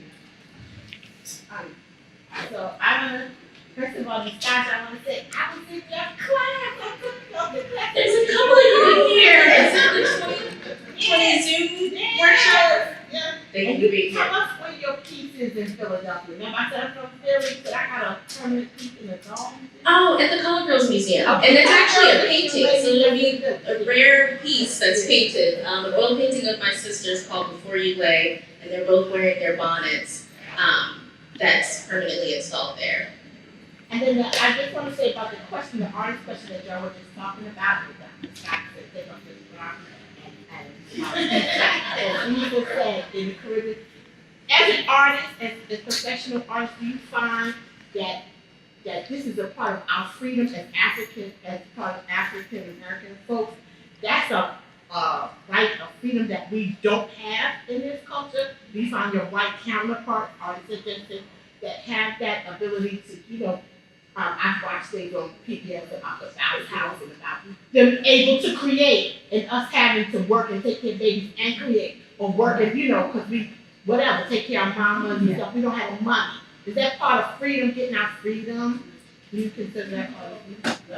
I think we have everything that everybody else has. We just have to employ it in a way that works best for ourselves. Black people didn't have musical instruments. So they started doing beatboxing and scatting. That's what scatting, that's because you don't have a trumpet or you don't have a drum. You don't, have the money to have the best looking clothing. So you took that washcloth and that bedspread and something, and you had an old Panama hat and made it bigger and bigger. I mean, we do everything because of our being, in quotes, have-nots. So I think that we are the front people of that kind of thing, and we have to know how creative we are and value that, and not think that we have to buy the $600 running shoes and sneakers and stuff when we actually have the ability to do all of that for ourselves.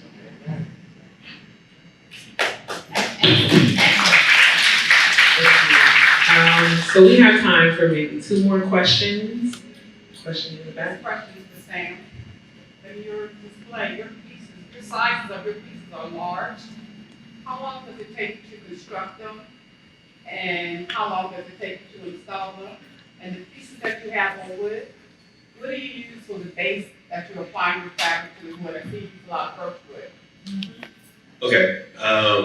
Maybe too many questions, but whatever you can answer. The large pieces, the largest piece I've made to date is 30 feet tall, bronze, 6 tons. I didn't show it because it wasn't totally relevant to the conversation, but that took around 2.5 years. 2.5 years to make. And that's from inception all the way to different models and working back and forth with quarrying. It's a very long process. And then the large marble pieces, those take several months. So, and then the installation, yes. For the bronze piece, we have to close off a city block and bring in a big rig, and you do it at night when there's no traffic. You have cranes and a whole team dedicated to do it. And they're very quick when they do it, but there's a lot of production around even making that part happen. And that particular piece breaks down into 3 pieces, so it can ship on one flatbed, but yes, there's a lot of engineering, so I'm working with teams to do things like that. The project for the Portland Airport, interestingly enough though, those are 2 80-foot sculptures. That actually took me less than a year. And it was just because when I got the commission to the due date was so fast. But I had a team that was just like ready, and we just had quick solutions and we were able to implement. Plus it was done in Portland, part of it was done in Portland, and they didn't have the same type of traffic or a busy time schedule like the people in New York would have if I had to use anybody in New York. So it worked out. So it varies from time to time, but while those are going on, I'm doing smaller works all the time in the studio. So it's sort of pertinent to your question. I think another thing that you have to embrace, and your question as well, to embrace to be an artist and do this thing, even though you have a job or 2 jobs and you have kids and so on, is you have to indulge in the mania it takes to even do this stuff. You have to really want to be there with a needle, with, binge watching something, and getting carpal tunnel syndrome. You gotta be into that. You know what I mean? Doesn't sound like fun for some people, it sounds like a great night to me, right? So you have to embrace the mania that it takes to even want to do half the stuff. You do like 300 hours on your knees sifting sand, that's mania, And I like many of the people up here, I taught for 17 years, and I would leave teaching and go work 6-7 hours in the studio every single day. No sleep. I mean, you all know the stories. But so Thank you. Can I say something about the work? I worked in recreation centers when I was really young. I was teaching and doing all that. But when I say at 24, I said, I'm not working for anyone else. I didn't, but I had a plan. And that was, by that time I knew how to make jewelry. I had a clothing business for a while. I had the opportunity, just like you're making larger things, I had the opportunity to support myself in the making of the other pieces that I want. And we don't always respect that part of ourselves. I really don't think we always respect, we look at ourselves, we made, the flip tops from a can, we made a whole necklace and things, and the old earrings, and we don't really respect that part of ourselves. And how we take a jacket and then take the cuff off another one, put it in, the next time you see us, we're amazing. We don't respect that, taking something out of nothing that we have developed through all of the adversities in our intergenerational life. So, I understand this having to work. I've never had children, so I'm sure that's a part of it too. But the other thing is you are shrewd enough, especially in the 21st century, to have a couple of jobs, artistic jobs, things you want to be centered in, that make you money, as well as making art. You just have to trust yourself and know that you can do it. And maybe you don't buy Louis Vuitton shoes. Maybe you paint the bottoms red. Instead of that, until you can make enough money to do it. All right, so our last question over here. I greatly respect all of your work and see it more. And when I see the point at which each of you has, both of you has gone from doing all the work myself to I'm gonna have to work with the big machine and I have to work with to make bigger stuff. And what was that point for you? And I realized, oh, I can work with other folks, but I can work in another way.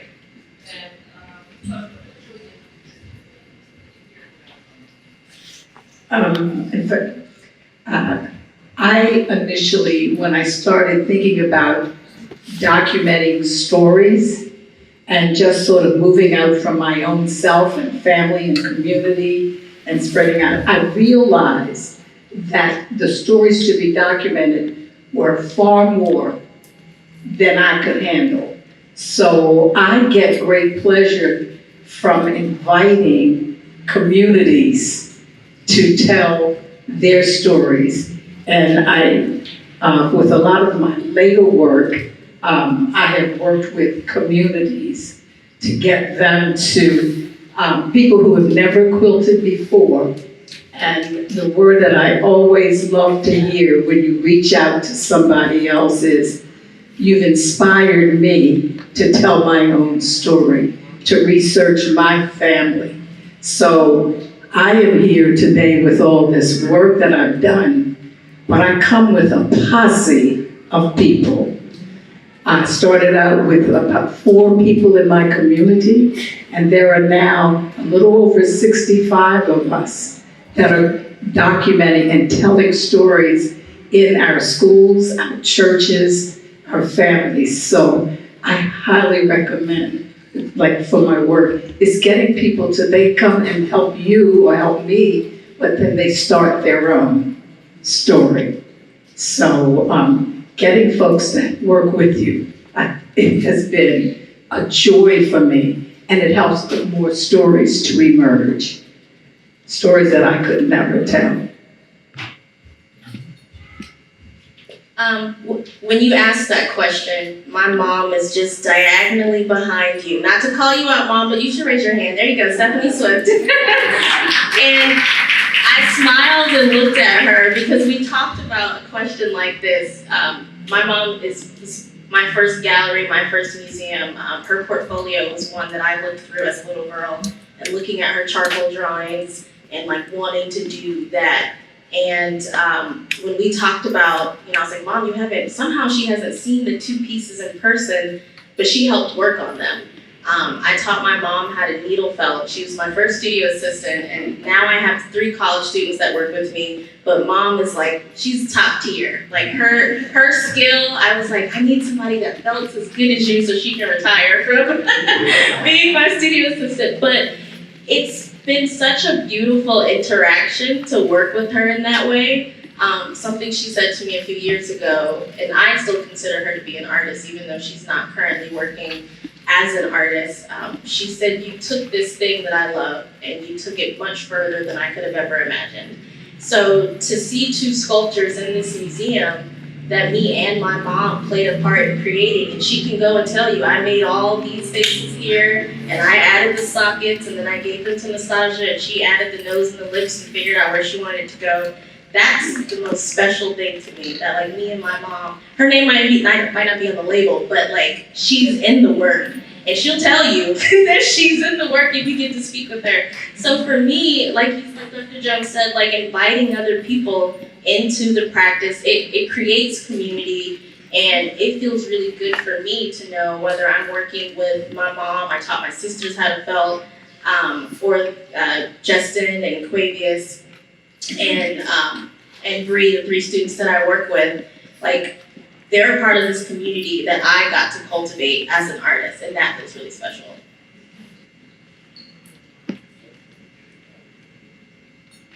I have a lawyer that you could She doesn't want to actually be paid. No, you after this. She only wants like pretty landscape turtles from TJ Maxx. So I buy her all the things for her backyard. That's Mom. We're here. Don't let them sidetrack you. We're here. I actually have a question. It came to my head that I could do that and just watch you squirm, and I did it. But I'm really not here just to be on my own or to have 75 years of knowledge. My mom really started teaching me how to do beadwork at 5. I'm not supposed to just carry this around and just keep it and say, don't you wish you were me. I'm supposed to be spreading this stuff. That is what I don't think that's true for everybody, but that is what my job is. So whether I'm doing it I teach and doing it that way, or whether I'm just doing it when people are working with me or I'm working with them, I'm supposed to be sharing this. You can see with my personality, it may or may not be the best thing always, but the point is, how did I get it? Somebody passed it on to me. And somebody with not the college education that I have. So with all of these gifts, I'm not supposed to keep it. I'm supposed to pass it on.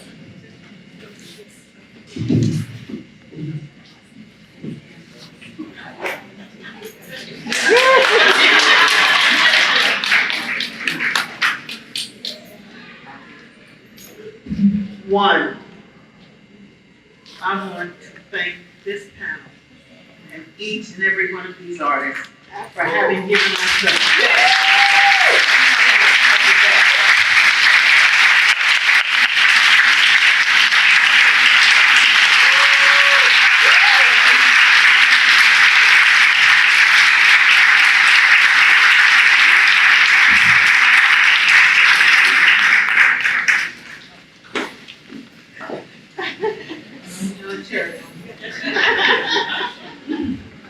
Two, I want to remind you that we have a raffle going on, all right?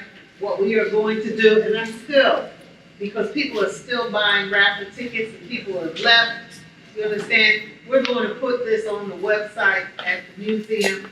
Everybody hold your number.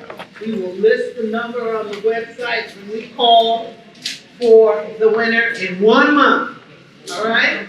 1 month. So that all of you can tell your friends that you had a fabulous time here. That we have this quilt, which is magnificent, no doubt about it. It is worthy of everything all of these artists have said. All right? That's two. Three, the books on these artists are downstairs in our shop.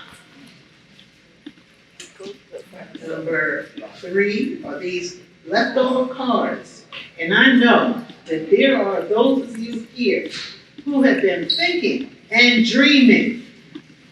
Tell us what you would like to see happen in our future programming. You got one? Whatever, you got one. I know. See, somebody has already given me their project. That's that. Gotta get a big grant for this one.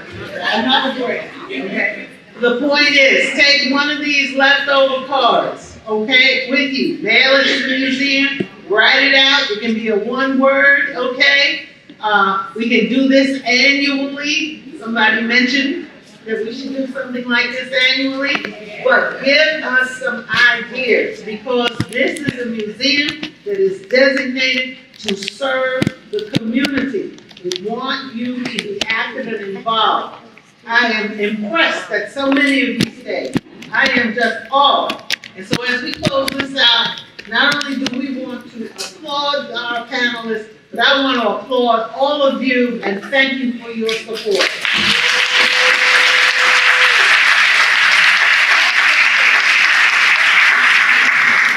Oh, memberships are available, donations, all right? But this is not the last time we expect to see you at the Reginald Lewis Museum. Please have a wonderful weekend, take pictures, and all of the people who participated in making this particular quilt, please come up front so that I can get pictures of you.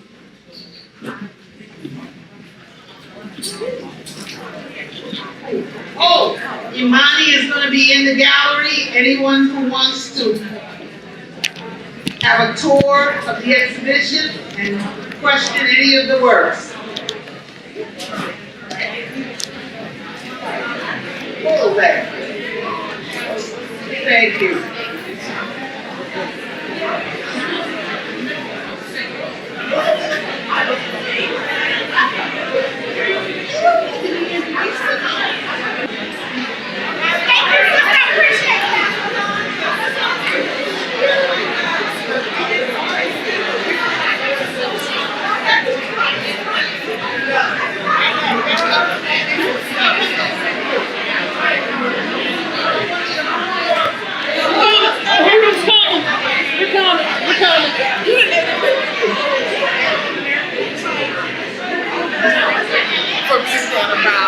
Okay, push your arm number. All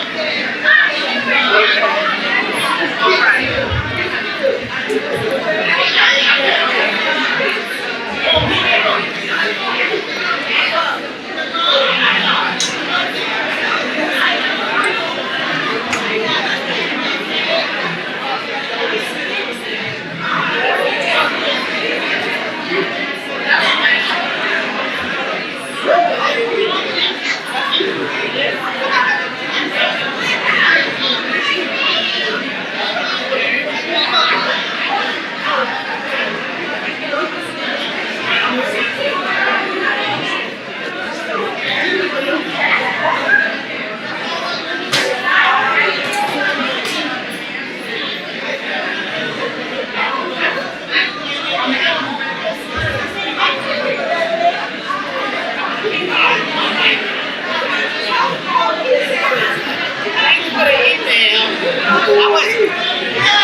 pivot for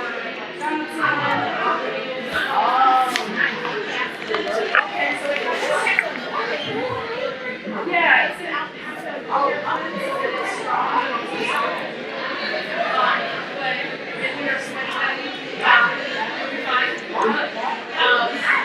And it has like this lace work, like a tree of like undulating. And so I love this pattern. I mean, it does it. And I'm adapting it. And it's short. I mean, like Madonna style. But this is actually what I'm talking about. Oh, thank you.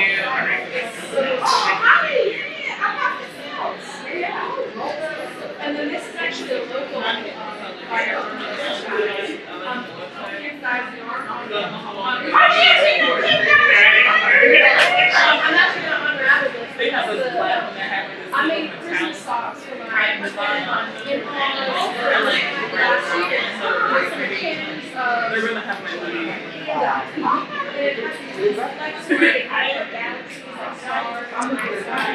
So I had like this much left.